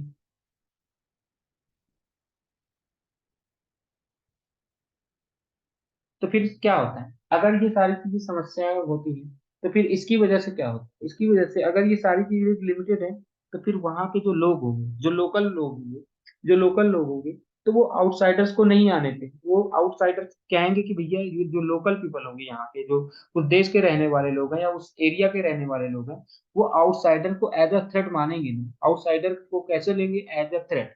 Outsiders as a threat होंगे, कैसे एज अ थ्रेट होंगे, क्योंकि उनको पता है, उनको ये पता है कि अगर ये आउटसाइडर्स यहाँ पे आए, तो इनके स्कूल्स में भी एडमिशन लेंगे इनके बच्चे, इनके जॉब में भी इनको मिल जाएगा। तो यानी कि कहीं ना कहीं लोकल पीपल को क्या हो रहा होगा, लोकल पीपल को इस बात की समस्या का सामना करना पड़ता है, इस बात की समस्या का सामना करना पड़ता है कि आउटसाइडर्स उनके जॉब में शेयर ले रहे हैं, कंपटीशन बढ़ जाएगा, उनकी मेडिकल फैसिलिटीज में आउटसाइडर्स पार्टिसिपेट करेंगे, इसलिए आउटसाइडर्स को क्या कहते हैं, एज अ थ्रेट देखा जाता है। समझ में आया ना, आउटसाइडर्स को क्यों एज अ थ्रेट देखा जा रहा है, क्योंकि उनको लगता है कहीं ये हमारी जॉब्स ना ले लें, कहीं ये हमारे स्कूल्स में अपने बच्चों को एडमिशन ना करा दें, कहीं ये हमारी मेडिकल फैसिलिटीज जो हमें मिल रही हैं, तो फिर उससे क्या होगा कि मेडिकल फैसिलिटी तो मिलना था, जैसे अगर मान लो कि एक एरिया में मेडिकल फैसिलिटी है 100 लोगों की, 100 लोगों को ही मिलेगा। अब चाहे वो इनसाइडर हो चाहे वो आउटसाइडर हो, चाहे वो इनसाइडर हो चाहे आउटसाइडर हो, उनको तो मिलना तो उतना ही है ना, लिमिटेड फैसिलिटी ही मिलेगी। तो कहीं ना कहीं इस बात से समझ में आ रहा है कि लोगों को क्यों आउटसाइडर्स से डर क्यों लगता है, आउटसाइडर्स को लेकर के लोग परेशान क्यों रहते हैं, ठीक है, आउटसाइडर्स को लेकर के परेशान क्यों रहते हैं, तो ये बात समझ में आ गई, ठीक है। इस वजह से लोग क्या होता है कि फिर वही लिखा हो, if jobs facilities like medical care, education, natural resources like land water are limited, अगर ये सारी चीजें लिमिटेड है, तो demands may be made to restrict the entry of outsiders. तो लोग डिमांड करते हैं कि आउटसाइडर्स को ना एंट्री दिया जाए, आउटसाइडर्स को ना एंट्री दिया जाए, भले ही उनके सिटीजन ही क्यों हो, भले ही एक देश के सिटीजन ही क्यों ना हो। तो यही चीज ऐसे ही हुआ था, मुंबई फॉर मुंबईकर्स, ये स्लोगन बना था, मुंबई फॉर मुंबईकर्स, मतलब मुंबई केवल मुंबई वालों के लिए, ठीक है। हाँ, हाँ ठीक है, मुंबई किसके लिए, केवल केवल मुंबई वालों के लिए, बाहर वालों के लिए नहीं है। यानी कि यूपी, बिहार, मध्य प्रदेश, कहीं से भी वहां पे जो लोग जाएंगे, या तमिलनाडु वगैरह से कहीं से भी लोग जाएंगे, तो वो उनके लिए नहीं थी मुंबई। तो इसका मतलब क्या हुआ कि लोग क्या कहते हैं कि तभी रिस्ट्रिक्शंस लगाते हैं जब उनको लगता है कि भैया यहाँ पे रिसोर्सेज क्या है, लिमिटेड है, ठीक है। Many similar struggles have taken place, कह रहे हैं कि लगभग लगभग इंडिया के कोने कोने में भी ये क्या कहते हैं कि, या देश में भी क्या कहते हैं, विदेशों में भी ऐसा बहुत जगह पे ऐसा हुआ है, ठीक है। अब ये क्वेश्चन क्या आता है, फुल एंड इक्वल मेंबरशिप होता क्या है, फुल एंड इक्वल मेंबरशिप का मतलब क्या है, यही समझना है, फुल एंड इक्वल मेंबरशिप का हमें मतलब समझना है। Does it mean that citizen should enjoy equal rights. हाँ, तो देखो इसका मतलब क्या कह रहे हैं कि, क्या इसका मतलब ये है कि citizens enjoy should enjoy equal rights and opportunity where wherever in the country they want to decide to live, study और work। देखो एक्चुअल में यहाँ पे देखो क्वेश्चन के साथ साथ में समझ लो वही आंसर भी है। जब आपसे पूछा जाएगा what do you mean by, what do you meant by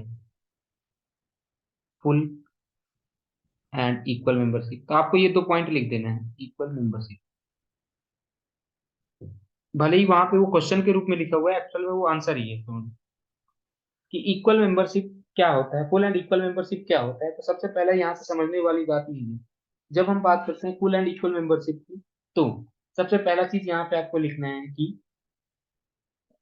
full and equal से, हाँ, full and equal membership means, full and equal membership means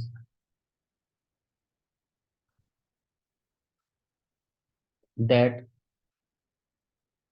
citizen should enjoy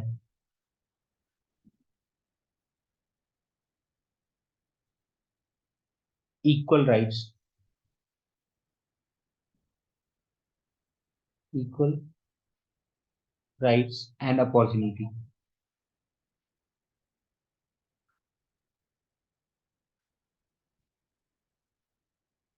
equal rights and opportunity wherever in the country, wherever in the country they may decide to live or study, to live, study or work, live, study और work. तो यहाँ पे समझने वाली बात यही है कि पहला पॉइंट तो इसका यही होगा, पहला पॉइंट यही है कि फुल एंड इक्वल मेंबरशिप का मतलब यही होता है, फुल एंड इक्वल मेंबरशिप का मतलब ये होता है कि फुल एंड इक्वल मेंबरशिप का मतलब ये होता है कि सिटीजन्स कहीं पर रहें अपने देश में, वो कहीं पर भी रहें, उनको इक्वल राइट्स एंड अपॉर्चुनिटी मिलनी चाहिए, उनको इक्वल राइट्स एंड अपॉर्चुनिटी मिले, इसका मतलब होता है full and equal membership. Citizens कहीं पर भी रहें, सिटीजन्स अपने देश के किसी भी कोने में रहें, उनको क्या मिले, उनको सिटीजन्स अपने देश के कोई भी किसी भी देश के कोने में रहें, उनको इक्वल, हाँ, राइट्स मिले, उनको इक्वल अपॉर्चुनिटी मिले, ताकि वो आसानी से रह सकें। इक्वल अपॉर्चुनिटी किस बात की मिले, रहने की। इक्वल अपॉर्चुनिटी किस बात को मिले, पढ़ने की। इक्वल अपॉर्चुनिटी किस बात की मिले, काम करने की। इनको इक्वल राइट्स किसके मिले, जिंदा रहने की। हाँ ठीक है, तो यानी कि एक प्रकार से इक्वल राइट्स स्टडी, हाँ स्टडी करने के इक्वल राइट्स, काम करने के इक्वल राइट्स, अपॉर्चुनिटी मिले उनको कहीं पर भी रहे। ऐसा नहीं कि वो मुंबई में है तो उनके राइट्स को छीन लिया जाएगा, या तमिलनाडु में है तो उनके राइट्स को छीन लिया जाएगा, या यूपी में है तो उनके राइट्स को छीन लिया जाएगा, या बिहार में है तभी। ऐसा कुछ नहीं है। अगर वो देश का मेंबर है तो वो कहीं पर भी रह सकता है, वो कहीं पर भी पढ़ सकता है, कहीं पर भी जा सकता है। तो इक्वल राइट्स का मतलब यहाँ पे जब हम फुल एंड इक्वल मेंबरशिप की बात करते हैं तो इसका मतलब उस पर्सन के पास में इक्वल राइट्स हैं। किस बात के इक्वल राइट्स हैं, कि वो कहीं पर भी रह सकता है, कहीं पर भी पढ़ सकता है, कहीं पर भी काम कर सकता है। उसको किस बात की इक्वल अपॉर्चुनिटी है, कहीं पर भी रहने की इक्वल अपॉर्चुनिटी है, कहीं पर भी पढ़ने की इक्वल अपॉर्चुनिटी है, और कहीं पर भी काम करने की इक्वल अपॉर्चुनिटी है, उस देश के किसी भी कोने में। इतना बात समझ में आई, नहीं समझ में? और इसका मतलब इतना ही नहीं है कि फुल एंड इक्वल मेंबरशिप का केवल और केवल इतना ही नहीं है, बल्कि इससे आगे ये भी है, all citizens, all citizens, all citizens it mean that, इसका भी मतलब है it mean that, it it mean का मतलब होता है कि full and equal membership mean that, ठीक है, फुल इक्वल एंड मेंबरशिप, हाँ full and equal membership mean that all citizens, कोई भी सिटीजन है, ऑल सिटीजन्स, चाहे वो रिच हो चाहे पुअर, चाहे वो रिच हो चाहे वो पुअर हो, ठीक है, शुड इंजॉय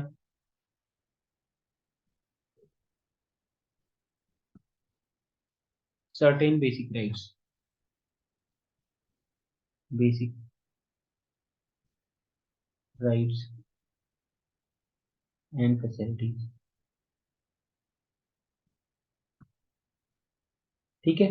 क्या मैंने बताया, क्या मैंने बताया कि कोई भी, चाहे कोई भी ना, कोई भी क्या कहते हैं कि, जो कोई भी क्या कहते हैं कि पर्सन हो, चाहे वो क्या कहते हैं कि, चाहे वो क्या कहते हैं कि फैसिलिटीज, या क्या कहते हैं कि basic rights and minimum, basic rights and a minimum standard of living, a minimum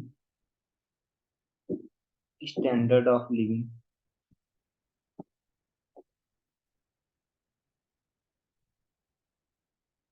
a minimum standard of living by the state.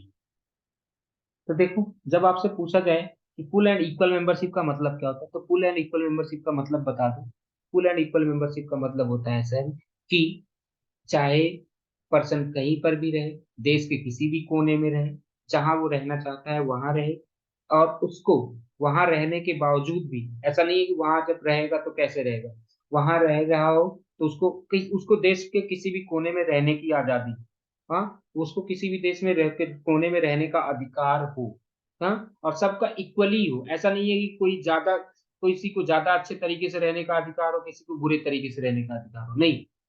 सबको इक्वली राइट्स है कहीं पर भी रहने का, सबको इक्वल राइट्स है कहीं पर भी पढ़ने का, सबको इक्वल राइट्स है कहीं पर भी काम करने का, सबको इक्वल अपॉर्चुनिटी मिलनी चाहिए कहीं पर भी रहने की, सब जगह को इक्वल अपॉर्चुनिटी मिलनी चाहिए। हाँ, ठीक है, स्टडी करने की सबको इक्वल अपॉर्चुनिटी मिलनी चाहिए कहीं पर भी काम करने की। दूसरा चीज, चाहे वो कोई भी सिटीजन हो, चाहे वो रिच हो या पुअर हो, क्या, चाहे वो कहीं कैसा भी सिटीजन हो, चाहे वो रिच हो या पुअर हो, उसको क्या कहते हैं कि कुछ ना कुछ बेसिक राइट्स मिलने चाहिए, उसको कुछ ना कुछ बेसिक राइट्स मिलने ही चाहिए।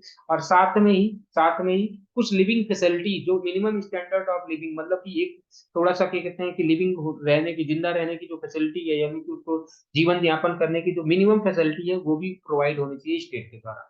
वो कहीं पर भी रहे, ऐसा नहीं है कि केवल केवल इस एरिया में रहोगे तभी आपको ये सारी चीजें मिलेंगी। इतना बात समझ में है? तो इसी को बोलते हैं फुल एंड इक्वल मेंबरशिप। ठीक है, तो इसी चीज को अब आगे समझते हैं और यहाँ से इसको आगे बढ़ाते हैं। तो यानी कि यहाँ पे ये बता रहे हैं कि क्या इसका मतलब यही है, इन सबको मतलब समझने के लिए कि हाँ ठीक है, कि इक्वल मेंबरशिप को समझने के लिए और आगे से अच्छे से पढ़ते हैं तो समझिए कि क्या होता है। कि ठीक है, हम यही समझने वाले हैं कि पहला क्वेश्चन, पहला क्वेश्चन क्या था, पहला क्वेश्चन यही था, पहला क्वेश्चन ये था, या पहला पॉइंट हमने बताया था, पहला पॉइंट में यही बताया था कि पर्सन कहीं पे रहे, हाँ पर्सन कहीं पर भी रहे, उसको क्या मिलना चाहिए, इक्वल अपॉर्चुनिटी मिलनी चाहिए या इक्वल राइट्स मिलने चाहिए। Equal opportunity and equal rights किस में मिलने चाहिए, काम करने में, पढ़ाई करने में, और क्या कहते हैं रहने में। तो देखो, देखो क्या होता है कि हमारे यहाँ एक सबको राइट्स क्या मिले, फ्रीडम ऑफ मूवमेंट मिला हुआ है। फ्रीडम ऑफ मूवमेंट जो मिला हुआ है इसी वजह से मिला हुआ है, क्योंकि we are the citizens of India, we are the citizens of India, that's why we have freedom of movement. यानी कि हम कहीं पर भी रह सकते हैं, हम कहीं पर भी जा सकते हैं, हम कहीं पर भी घूम सकते हैं। ठीक है, this right is particular important for the workers. तो देखो वर्कर्स के लिए होता है फ्रीडम ऑफ मूवमेंट, किसका, देखो फ्रीडम ऑफ मूवमेंट जो मिला, फ्रीडम ऑफ मूवमेंट कहाँ से मिल रहा है, पहला ही पार्ट की, जब हम फ्रीडम ऑफ मूवमेंट की बात करते हैं तो फ्रीडम ऑफ मूवमेंट किसके लिए फायदेमंद है, फ्रीडम ऑफ मूवमेंट स्टूडेंट्स के लिए फायदेमंद है, वर्कर्स के लिए। देखो, स्टूडेंट के लिए भी फायदेमंद है, स्टूडेंट कहीं पर भी रह के जा सकता है। अगर मान लो आज स्टूडेंट दिल्ली का है, वो पढ़ना चाहता है मुंबई में, तो स्टूडेंट जा करके मुंबई में पढ़ सकता है। तो यानी कि इक्वल अपॉर्चुनिटी टू स्टडी हो गया, इक्वल अपॉर्चुनिटी टू क्या कहते हैं कि एक प्रकार से स्टडी की, दिल्ली का हो तब भी कोई बात नहीं, मुंबई का हो तब भी कोई बात नहीं, मुंबई में पढ़ सकता है, दोनों के दोनों बच्चे पढ़ सकते हैं। इसी तरीके से ना, equal opportunity to live, equal opportunity to work, equal opportunity to study. तो यहाँ के जो वर्कर्स होंगे, तो वर्कर्स जो होते हैं, वर्कर्स भी क्या होता है कि वो भी जा करके मूव कर सकते हैं, वो कहीं पर भी, उनको जहां भी मन करेगा, उनको दिल्ली में काम करना होगा दिल्ली में काम करेंगे, उनको बैंगलोर में काम करना होगा बैंगलोर में काम करेंगे। मान लो कुछ मेंबर्स हैं उत्तर प्रदेश, बिहार या झारखंड, यहाँ के लोग हैं, अब उनको वहां पे लिमिटेड फैसिलिटी है, लिमिटेड फैसिलिटी है मतलब वहां पे काम नहीं मिल पा रहा है। तो जब उनको काम नहीं मिल पा रहा है तो वो फिर क्या होते हैं कि वो चाहते हैं कि हम जाएंगे, अब मुंबई जाएंगे या दिल्ली जाएंगे, हाँ मुंबई जाएंगे दिल्ली जाएंगे, वहां पे तो बिल्डिंग बनती रहती है, वहां पे सड़कें बनती रहती हैं, वहां पे क्या कहते हैं कि हाँ ठीक है, वहां पे बहुत ज्यादा क्या कहते हैं कि सिटीज है, तो मतलब नए नए काम मिलेंगे, हाँ तो डेली कुछ ना कुछ काम मिल जाएगा। तो इसकी वजह से भी लोग क्या करते हैं, इसकी वजह से भी लोग क्या करते हैं कि मूव कर जाते हैं, इसकी वजह से भी लोग एक स्थान से दूसरे स्थान पे मूव कर जाते हैं। तो अगर सोचो, अगर फ्रीडम ऑफ मूवमेंट नहीं मिला हो, अगर हमारे राइट्स में, जब हम सिटीजन्स ऑफ इंडिया हैं तो हमें क्या मिला है, फ्रीडम ऑफ मूवमेंट मिला हुआ है। अगर फ्रीडम ऑफ मूवमेंट नहीं मिला होता, ये देखो आर्टिकल नंबर 19(1)(d) में है फ्रीडम ऑफ मूवमेंट, कहाँ पे, आर्टिकल नंबर 19(1)(d) में। ठीक है, आर्टिकल नंबर 19(1)(d) में आपको क्या मिलेगा, फ्रीडम ऑफ मूवमेंट। तो ये फ्रीडम ऑफ मूवमेंट आपको नहीं मिला होता तो आप मतलब कोई भी स्टूडेंट कहीं पर नहीं जा सकता था। वर्कर यानी कि as a citizen, as a citizen हमें ये राइट मिल गया, हमें राइट मिल गया कि हमें क्या मिल गया, इक्वल अपॉर्चुनिटी मिल गई। इक्वल अपॉर्चुनिटी कहाँ की, रहने की इक्वल अपॉर्चुनिटी मिल गई, पढ़ने की इक्वल अपॉर्चुनिटी मिल गई, काम करने की इक्वल अपॉर्चुनिटी। ठीक है, इतना बात समझ में आया, नहीं समझ में आया? तो ये राइट्स मिल गए हमें, राइट्स इक्वल राइट्स हैं। Labour tends to migrate in search of jobs when opportunities are not available to their home. जब उनके पास, घरों के पास में नहीं जॉब मिलते तो फिर लोग क्या होते हैं, एक स्थान से दूसरे स्थान पे चले जाते हैं। ठीक है, एक स्थान से दूसरे स्थान पे चले जाते हैं। some people some people may even travel outside the country, कुछ, हाँ, इन सर्च ऑफ जॉब्स, कुछ और भी पर्सन होते हैं, कुछ और भी पर्सन होते हैं जो क्या कहते हैं कि जॉब के लिए तो देश के बाहर भी चले जाते हैं, कुछ और भी लोग होते हैं जो जॉब के लिए देश के बाहर भी चले जाते हैं। ठीक है, तो देखो क्या होता है कि कहीं पे स्किल्ड वर्कर्स बहुत ज्यादा की जरूरत होती है, कहीं पे अनस्किल्ड वर्कर्स की ज्यादा जरूरत होती है, कहीं पे स्किल्ड वर्कर्स बहुत ज्यादा की जरूरत होती है, कहीं पे अनस्किल्ड वर्कर्स की अलग अलग मार्केट बन चुका है। जैसे आईटी इंडस्ट्री, जब आईटी इंडस्ट्री की बात करते हैं तो बैंगलोर में बहुत सारे लोग जाते हैं, और केरला की जो नर्सेस हैं वो पूरे इंडिया में पाई जाती हैं, ऑल ओवर द कंट्री, हमारे पूरे देश में क्या कहते हैं कि केरला की नर्सेस बहुत ज्यादा फेमस हैं, ठीक है, वो लोग जाती हैं। और जहाँ पे ये booming building industry in town, देखो शहरों में क्या होता है, ये जो कहते हैं कि बिल्डिंग इंडस्ट्री, मतलब कि जो घर बन रहे हैं, हाँ बिल्डिंग्स बन रही है घर, हाँ, तो उनमें क्या कहते हैं कि बहुत सारे वर्कर्स आते हैं अलग अलग जगह से, अलग अलग जगह से क्या होता है वर्कर्स आते हैं। जब सड़क बन रहा होता है कहीं पर भी, हाँ शहरों में जो सड़क बन रही होती है, तो ये भी क्या होता है कि इसमें भी इंफ्रास्ट्रक्चर प्रोजेक्ट जितने भी बन रहे होते हैं, तो उसमें भी क्या होता है, उसमें भी अलग अलग जगह से लोग आते हैं, अलग अलग जगह से लोग आते हैं काम करते हैं, ठीक है। तो ये किसकी वजह से पॉसिबल हो चुका है, ये जो अलग अलग जगह से लोग जा करके शहरों में काम कर रहे हैं, ये किसकी वजह से पॉसिबल हो चुका, फ्रीडम ऑफ मूवमेंट की वजह से ही हो चुका है ना। तो फ्रीडम ऑफ मूवमेंट की वजह से चाहे वो स्किल्ड वर्कर्स हो चाहे वो अनस्किल्ड वर्कर्स हो, सबको मूव मूव करने का अधिकार मिला हुआ है। तो यानी कि आपको ये पहला पॉइंट तो क्लियर हो चुका होगा, पहला पॉइंट यही तो लिखा था मैंने, पहला पॉइंट लिखा हुआ है कि फुल एंड इक्वल मेंबरशिप का मतलब यही होता है, फुल एंड इक्वल का मतलब यही होता है कि सबको इक्वल राइट्स मिलेगा, सबको इक्वल अपॉर्चुनिटी मिलेगी, कंट्री में वो कहीं पर भी जाए, कंट्री में कहीं पर भी जाए, कोई भी काम करे, कहीं पर भी पढ़े, कैसा भी, हाँ हाँ, हाँ कैसे भी रहें, लेकिन एक और अच्छा, कैसे भी रहें का मतलब होगा कि इसमें दूसरा पॉइंट देखो कि सरकार को वो कहीं पर भी रहें, सरकार को उनको minimum standard of living provide करने की जरूरत है। वो ऐसा नहीं है कि वो देश में कहीं पर भी रहेंगे तो सरकार को उनको क्या होगा कि minimum standard of living provide करना ही पड़ेगा, सरकार को उनको minimum standard of living provide करना ही पड़ेगा, ठीक है। इतना बात समझ में आए? आगे, however often resistance builds up among the local people against the many jobs going to people from outside area। तो देखो कभी कभी क्या होता है, कभी कभी ये भी होता है, हाँ कभी कभी ये भी होता है कि जो वहां के जो रहने वाले लोग, देखो वहां के जो रहने वाले जो लोकल पीपल होते हैं, जैसे अगर कोई भी पर्सन के कहते हैं कहीं पर भी जाता है, कोई भी पर्सन कहीं पर भी जाता है, तो वहां के जो लोकल पीपल जो होते हैं, लोकल पीपल जो होते हैं, वो थोड़ा सा रजिस्ट करते हैं, रजिस्ट क्यों करते हैं, जब वहां पे लिमिटेड वर्क होगा तो वो सोचते हैं कि ये बाहर के जो लोग आ गए, बाहर के लोग आ गए, ये कम पैसे पे काम भी कर रहे हैं, बाहर के लोग आगे कम पैसे पे काम कर रहे हैं, तो इसकी वजह से क्या होता है, इसकी वजह से उनके जॉब छिन जाते हैं, जो वहां पे रहने वाले लोग होते हैं उनके जॉब छिन जाते हैं, ठीक है। हाँ, तो यानी कि डिमांड, कभी कभी लोग डिमांड करते हैं कि भैया हमें हमें क्या कहते हैं कि हमें क्या कहते हैं कि वो चाहिए, यहाँ पे सर्टेन रिस्ट्रिक्ट सर्टेन जॉब्स, मतलब कुछ ऐसे जॉब्स रखो कि जो केवल और केवल उस स्टेट के लिए ही हो, जो केवल और केवल उस लैंग्वेज को बोलने वाले के लिए ही हो। Political parties may take up this issue, resistance could even take form organised violence, कभी कभी क्या होता है कि वायलेंस होता है, आउटसाइडर्स को लोग मारने पीटने लगते हैं, उनको भगाने लगते हैं, are such movements are justified, तो इसमें क्या लिखेंगे, no, such movements are not justified, कि आउटसाइडर्स को हमें मारना नहीं चाहिए, आउटसाइडर्स को हमें भगाना नहीं चाहिए, क्यों, क्योंकि आउटसाइडर्स भी तो हमारे मेंबर्स, हमारे देश के ही लोग हैं। अगर जब हम दिल्ली के होकर के, हाँ अगर बाहर के लोगों को भगाने लगेंगे तो फिर क्या हुआ, आउटसाइडर्स, यहाँ पे आउटसाइडर के नाम की चीज ही नहीं है। हाँ, तो यहाँ पे देखो क्या होता है कि कह रहे हैं कि जो इनसाइडर्स है, यानी कि जो लोकल पीपल होते हैं, वो आउटसाइडर को मार मार के भगाने लगते हैं, आउटसाइडर के साथ में वायलेंस करते हैं, क्या ऐसा मूवमेंट, क्या ऐसे मूवमेंट्स क्या जस्टिफाइड है, तो सीधी सी बात है, नो, नो, क्योंकि all are the members of our country, all are the members of country, उनके पास राइट्स हैं, वो कहीं पर भी जाएं, देश के किसी भी कोने में रहें, हाँ वो कहीं पर भी पढ़ाई कर सकते हैं, कहीं पर भी वर्क कर सकते हैं, तो ऐसे मूवमेंट्स नहीं जस्टिफाइड है, ठीक है। अगर यहाँ पे लिखा हुआ are such movements are justified, तो क्या, तो सीधी सीधी बता दो कि नहीं, ऐसे मूवमेंट्स नहीं जस्टिफाइड है। इससे क्या होगा, बल्कि जो लोग आते हैं वो कहीं ना कहीं से हमारे इकोनॉमी में बहुत ज्यादा पार्टिसिपेट करते हैं, हमारी इकोनॉमी को बढ़ाने में वो सहायता करते हैं, ठीक है, उन लोकल इकोनॉमी को भी बढ़ाने में सहायता करते हैं। ऐसा नहीं है कि वो केवल और केवल वहां पे आते हैं और उनकी चीजों को यूज करते हैं, नहीं, वहां की चीजों को तो यूज करते ही करते हैं, लेकिन साथ में ही क्या कहते हैं, वहां के रिसोर्सेज को भी तो डेवलप करते हैं, वहां की चीजों को डेवलप भी तो करते हैं, समझ में आएंगे तुम्हें?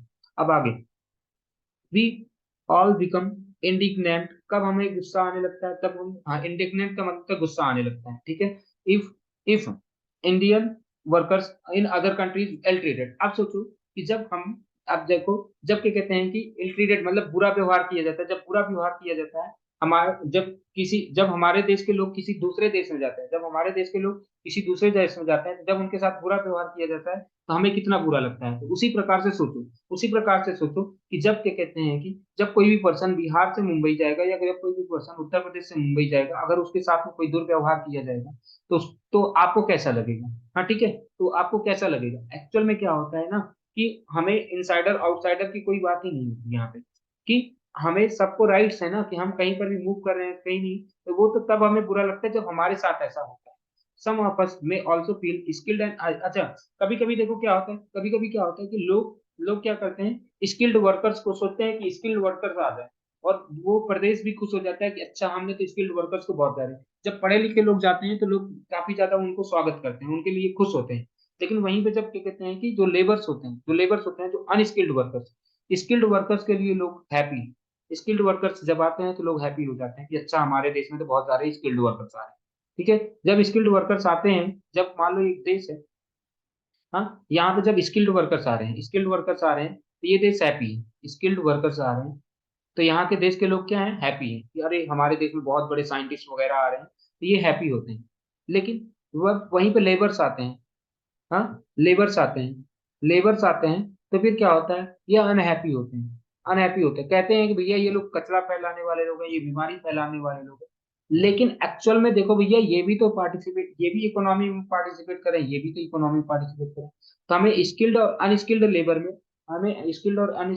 में क्या नहीं करना चाहिए, डिस्क्रिमिनेशन नहीं करना चाहिए।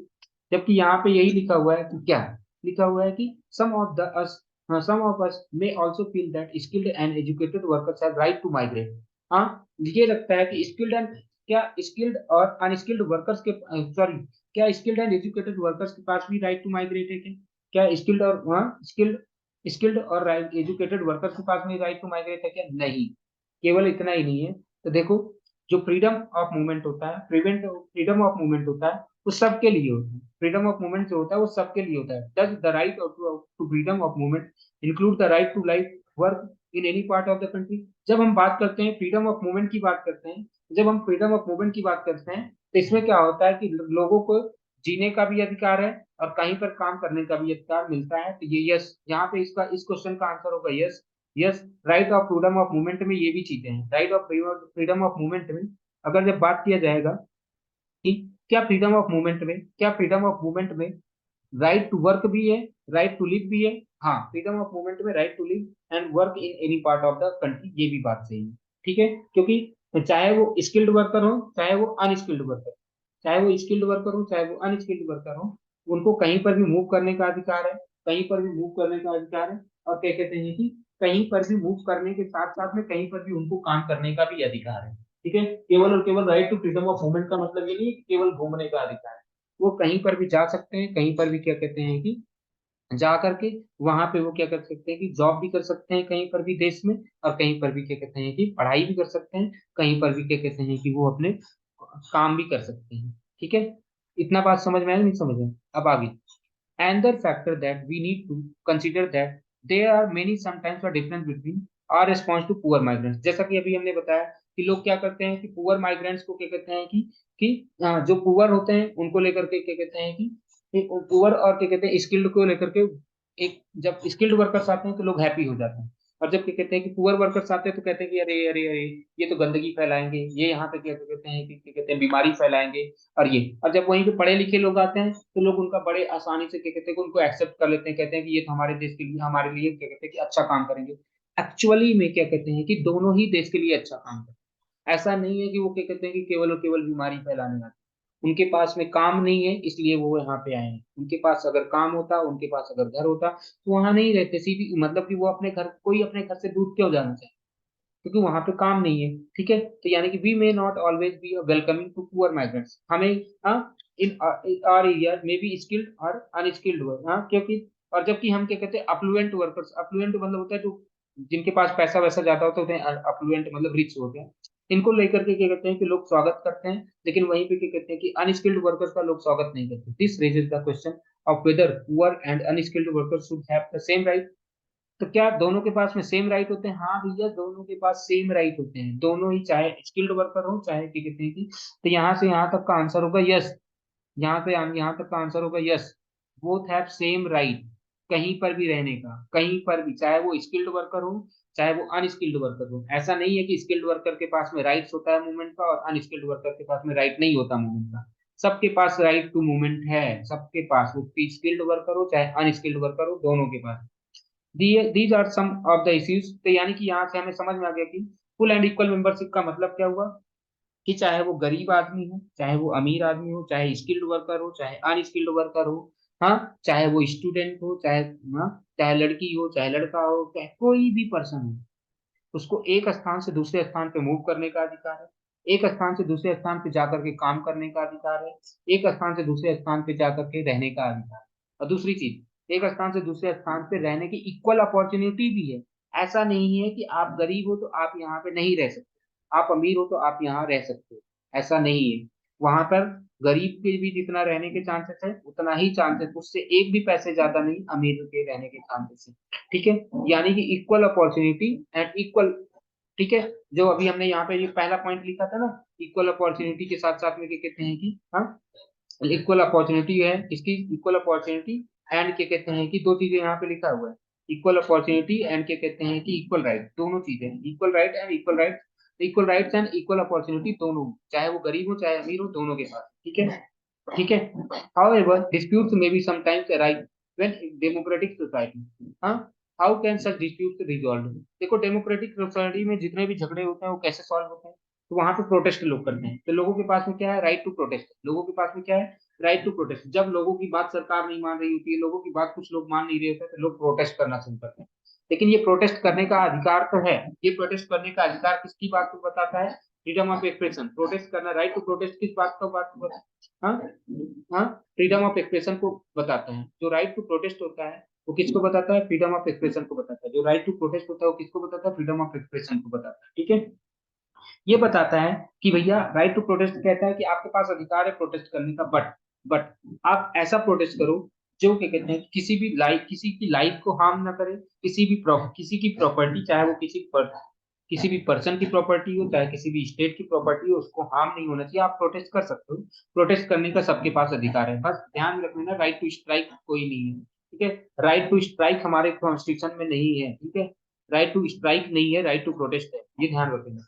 राइट टू स्ट्राइक क्या है क्या नहीं है, राइट टू प्रोटेस्ट है हमारे constitution. Citizens are free to try and influence the public opinion. Citizens के पास ये अधिकार है कि वो अपनी तरफ वो पब्लिक ओपिनियन को कर सकते हैं, अपनी तरफ वो गवर्नमेंट की जो पॉलिसीज हैं वो अपनी तरफ कर सकते हैं। कैसे, अपने आप को मतलब कि क्या कहते हैं, धरना दे करके, जैसा भी प्रोटेस्ट करके वो गवर्नमेंट की पॉलिसीज को, पब्लिक ओपिनियन को अपनी तरफ कर सकते, वो अपनी तरफ कर सकते हैं। वो धरना, डेमोन्स्ट्रेशन करके, मीडिया का यूज करके, पॉलिटिकल पार्टी से क्या कहते हैं अपील करके, कोर्ट तक पहुंच करके वो अपने आप को क्या करते हैं कि अपनी, अपने आप को रिकॉग्नाइज करवा सकते हैं या अपने काम को रिकॉग्नाइज करवा सकते हैं। ठीक है, इतना बात समझ में है? ठीक है, यहाँ तक बात समझ में आई, नहीं समझ में? तो यहाँ तक आपको सीधा समझ में आ गया होगा कि क्या क्या मैं बताना चाहता हूँ। It may be slow process, कह रहे हैं कि ये हो सकता है कि स्लो प्रोसेस हो काम करने का, मतलब कौन सा स्लो प्रोसेस हो, कि जिसमें डेमोन्स्ट्रेशन कर रहे हैं, लोगों को अपनी बात मनवाने का जो अधिकार है, लोगों के पास में अपनी बात मनवाने का अधिकार कैसे है, मीडिया के पास पहुंच जाए, अपनी बात रखे, मीडिया के पास अपनी बात रखे, मीडिया में रखा, पॉलिटिकल पार्टीज के सामने अपनी बात रखे, पॉलिटिकल पार्टीज के अलावा क्या कहते हैं कि कोर्ट्स में अपनी बात रख सकता है वो, और ताकि लोग उनकी बातों को समझे, और उनको, अगर उनकी बातें सही है तो उनको गवर्नमेंट मानेगी, या उनकी अपनी अपनी तरफ वो पब्लिक पॉलिसीज को, गवर्नमेंट की पब्लिक ओपिनियन को या गवर्नमेंट पॉलिसीज को वो अपनी तरफ कर सकते हैं। लेकिन हो सकता है कि कभी कभी ये प्रोसेस क्या हो, स्लो हो, लेकिन इसमें सक्सेस मिलता है, if the guiding principle of providing full and equal membership to all citizen is kept in mind, तो सब चीजों का सॉल्यूशन पॉसिबल है अगर ये ध्यान में रखा जाए कि सारे के सारे लोग जो हैं equal membership, full and equal membership है सिटीजन्स को, तो जितने भी प्रॉब्लम्स होंगी वो निगोशिएशन से सॉल्व हो।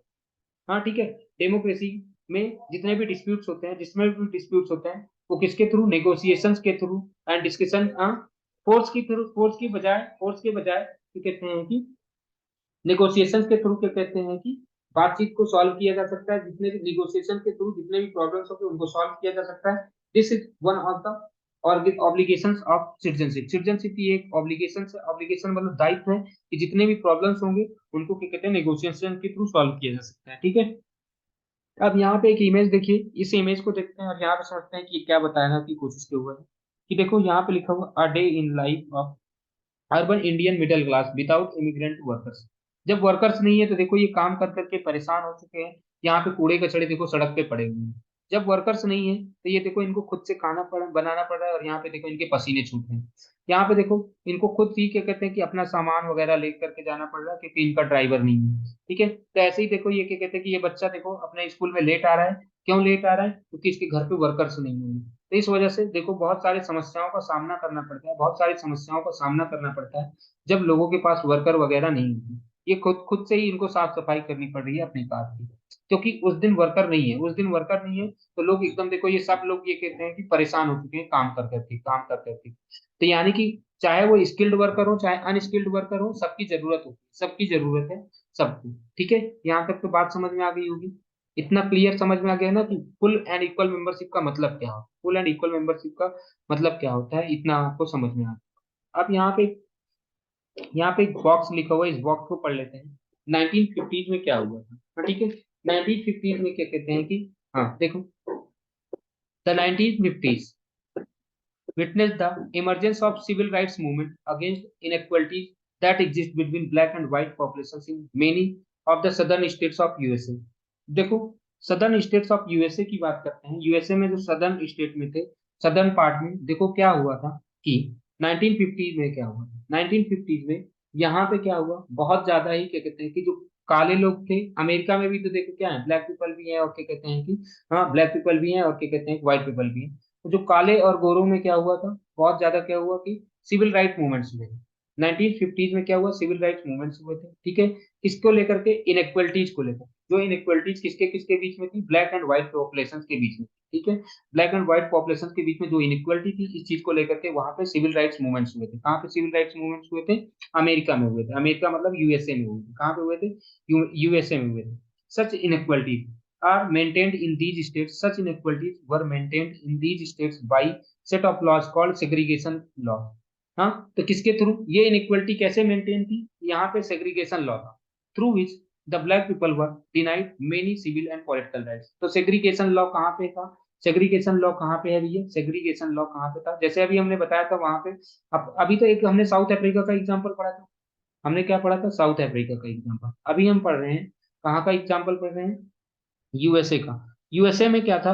सेग्रीगेशन लॉ था। हाँ, सेग्रीगेशन लॉ था। कैसा लॉ था? सेग्रीगेशन का लॉ था। इस सेग्रीगेशन के लॉ में क्या था भैया? सेग्रीगेशन के लॉ में क्या था? ठीक है, यहाँ पे था सेग्रीगेशन लॉ। सेग्रीगेशन, इस लॉ में क्या हुआ था? Blacks were denied of blacks were denied of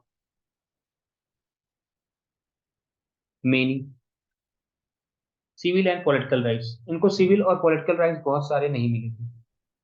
civil and political rights किसको नहीं मिले थे? जो काले लोग थे। कहाँ पे? ये कहाँ की बात की जा रही है? सिविल एंड पॉलिटिकल राइट्स कहाँ पे नहीं मिले हैं? ये कहाँ पे नहीं मिले हैं civil and political rights? America में, यूएसए की बात की जा रही है। These laws created separate areas for coloured and white people in various civic amenities like railways, buses, हाँ theatres, housing and hotels, restaurant. तो यानी कि देखो इन सब जगह पे क्या हुआ कि क्या कहते हैं कि, हाँ, अलग अलग सुविधाएं मिली। ठीक है, अलग अलग सुविधाएं मिली। किसके किसके लिए? क्या कहते हैं कि काले लोगों के लिए अलग सुविधा मिलती थी, काले लोगों के लिए अलग सुविधा थी, और गोरे लोगों के लिए अलग अलग सुविधा मिलता है। ठीक है, ठीक है। इतना बात समझ में नहीं समझ में? कि इन सब के लिए अलग अलग, जो काले लोगों के लिए अलग एरिया हो गया। देखो लिखा हुआ है these laws created separate area, हाँ, for coloured and white people. Coloured और व्हाइट पीपल के लिए, कलर्ड मतलब जो काले लोग होंगे या कलर्ड जो इतने भी होंगे, उनके लिए क्या कहते हैं कि अलग एरिया बन गया, और क्या कहते हैं कि व्हाइट पीपल के लिए अलग एरिया बन के अलग सुविधा होगी। ठीक है, दोनों के लिए अलग अलग सुविधाएं मिलने लगी, दोनों के लिए अलग अलग सुविधाएं मिलने लगी ना। अमेनिटीज का मतलब होता है सुविधाएं, अमेनिटीज का मतलब होता है सुविधाएं। तो देखो यहाँ पे अब ये मार्टिन मार्टिन लूथर किंग कौन था? Martin Luther king junior.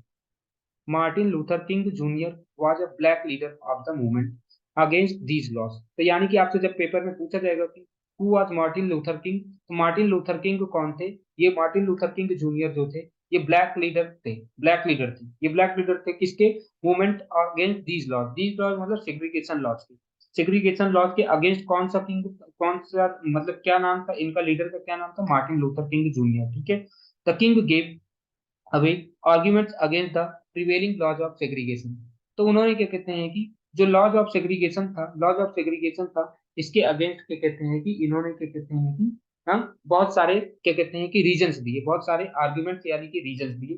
First, in terms of self worth and dignity, every human person in the world is equal regardless of one's race colour.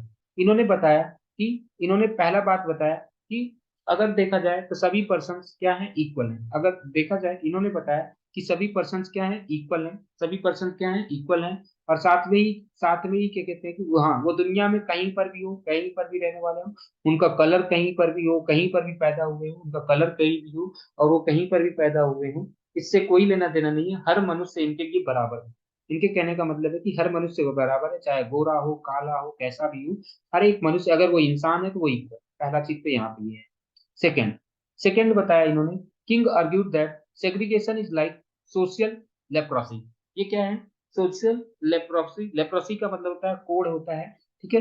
तो ये क्या कहते हैं कि ये एक समाज की बुराई की तरह है, ठीक है। ये सोशल लेप्रोसी है। सेग्रीगेशन जो है ये अलग अलग करना, अलग करना, सेग्रीगेशन का मतलब अलग करना होता है। The king argued that segregation is like a social leprosy on the body politic because the it inflicts deep psychological wounds on the people who suffer as a result of such wounds। तो कह रहे हैं कि ये क्या कहते हैं कि बहुत तरीके से मतलब कि लोगों के दिमाग को बेकार कर देते हैं। साइकोलॉजिकल वाउंड्स, साइकोलॉजिकल वाउंड्स मतलब समझ रहे हैं कि जो दिमाग में क्या कहते हैं कि हमारे दिमाग को, हमारे मन को आघात पहुंचाता है। तो ये है, यानी कि एक प्रकार से ये सोशल लेप्रेसी की तरह है, जो हमारे दिमाग को क्या कहते हैं कि पूरी तरीके से बेकार कर देता है। यानी कि हमारे ऐसे जो as a result of who suffer as a result of such laws, जिनको भी मतलब कि जिनके साथ भी भेदभाव किया जाता है, उनका दिमाग क्या हो जाता है? इन सब चीजों को लेकर के बेकार हो जाता है, ठीक है। तो यानी कि इन्होंने दो पॉइंट्स बताया। पहला इन्होंने बताया कि सब लोग इस दुनिया में इक्वल हैं। दूसरा बताया इन्होंने कि जो सेग्रीगेशन जो है, सेग्रीगेशन एक प्रकार से हाँ सोशल लेप्रेसी है। लेप्रेसी का मतलब है जो शरीर को बेकार कर देता है, शरीर को बेकार कर देता है। कैसे बेकार कर देता है? कि जब क्या कहते हैं कि कैसे कोई भी पर्सन अगर इससे अफेक्टेड होता है, इससे इस सेग्रीगेशन लॉ से अफेक्टेड होता है, तो तो वो उसकी उसकी जिंदगी समझ लो एक प्रकार से उसके दिमाग में कुछ और चीजें बैठ जाती हैं और वो एकदम से समझ लो कि बेकार हो जाती है, ठीक है। और मनोवैज्ञानिक रूप से बेकार करते हैं, मनोवैज्ञानिक रूप से क्या कहते हैं कि दिमाग को खराब कर देती हैं। मैं मनोवैज्ञानिक रूप से उनके दिमाग को वो क्या कर देती हैं? खराब कर देती हैं। King argued that the practice of segregation diminishes the quality of life। कह रहे हैं कि सेग्रीगेशन, ये जो अलगाव की जो नीति है, जो अलगाव की जो नीति है, ये क्या करते हैं? ये क्या करते हैं? ये diminishes the quality of life, life quality of life को क्या करते हैं? कम कर देते हैं, खराब कर देते हैं। For the white community also, कह रहे हैं ये केवल और केवल ये नहीं है कि ब्लैक पीपल की लाइफ को ही खराब करते हैं, केवल और केवल ब्लैक, हाँ इन्होंने कहा कि ये जो सेग्रीगेशन मतलब जो ये अलगाव की जो नीति है, ये जो अलगाव की जो नीति है, केवल और केवल ब्लैक पीपल की लाइफ को बेकार नहीं करती, बल्कि ये उनकी भी लाइफ को बेकार करी, क्योंकि व्हाइट पीपल की लाइफ को भी बेकार कर दी है। He illustrate this point by example, उन्होंने एग्जांपल क्या दिए? The white community instead of allowing the black people to enter some community park as directed by the court decided to close them. तो यानी कि उन्होंने क्या किया? कोर्ट ने डिसाइड कर दिया, कोर्ट ने कहा कि भाई नहीं, सबको उस पार्क में जाने दो, सबको उस पार्क में जाने दो। बट व्हाइट पीपल क्या करते थे? मना कर देते। Similarly some baseball teams had to be disbanded. हाँ कुछ क्या कहते हैं कि बेसबॉल टीम्स क्या हुए? बैन कर दी गई as the authorities did not want to accept the black player. बहुत सारे लोग ऐसे थे जो ब्लैक प्लेयर्स की कहते हैं कि नहीं एक्सेप्ट करना चाहते थे, इसलिए बहुत सारे बेसबॉल क्या कहते हैं कि हाँ बेसबॉल टीम्स को भी बैन कर दिया इन्होंने, अंग्रेज मतलब कि गोरे लोगों ने। As the authorities did not want to the accept the black players. thirdly the segregation laws create artificial boundaries between people and prevent them from cooperating with each other। तो इन्होंने बताया कि हाँ segregation laws create artificial boundary. तो देखो, दो लोगों के बीच में क्या करते हैं? ये आर्टिफिशियल बाउंड्री क्रिएट कर देते हैं। तो फिर क्या करते हैं कि लोगों को एक दूसरे की सहायता नहीं करने देते, लोगों को एक दूसरे की सहायता नहीं करने देते। अगर जब ये सेग्रीगेशन की वजह से क्या होता है कि लोग एक दूसरे की सहायता भी नहीं कर पाते। सेग्रीगेशन की वजह से ये जो सेग्रीगेशन की जो नीति आई है, इसकी वजह से लोग एक दूसरे की सहायता भी नहीं कर पाते, हाँ कि जो एक दूसरे की सहायता कर पाए। For this reason King argued that these laws should be abolish. तो उन्होंने कहा कि ये लॉ क्या होना चाहिए, जितने भी सेग्रीगेशन वाले लॉ हैं इनको अबोलिश कर देना चाहिए। He gave a call for peaceful and non violent resistance against the segregation law. उन्होंने सेग्रीगेशन लॉ के अगेंस्ट, एक पीसफुल मूवमेंट किया और उसको अगेंस्ट किया। He said one of his speeches, we must not allow, हाँ, we must not allow our creative protest to degenerate into physical violence. उन्होंने कहा कि क्या कहते हैं कि उन्होंने कहा कि हमें इसमें क्या कहते हैं कि वो वायलेंस नहीं करना चाहिए, और क्या कहते हैं कि पीसफुल प्रोटेस्ट किया था उन्होंने। तो इतना बात समझ में आ गया होगा क्या हो रहा है क्या नहीं हो रहा है। अच्छा, क्यों इक्वल सिटीजनशिप, यानी कि यहाँ पर भी इक्वल सिटीजनशिप की मांग है। यानी कि यहाँ पे जो अभी हमने पढ़ा था सेग्रीगेशन ऑफ लॉज में, सेग्रीगेशन वाले में, उसमें भी किसकी डिमांड थी, इक्वल मेंबरशिप की। ठीक है, तो उम्मीद करता हूँ यहाँ तक आपको एकदम बढ़िया से समझ में आ गया होगा। अब आगे जो क्या कहते हैं कि नेक्स्ट वीडियो में करेंगे, यहाँ से इक्वल राइट्स से पढ़ेंगे, फिर उसके बाद में मे बी अगले वीडियो में ये चैप्टर खत्म हो जाए या एक और वीडियो। ठीक है।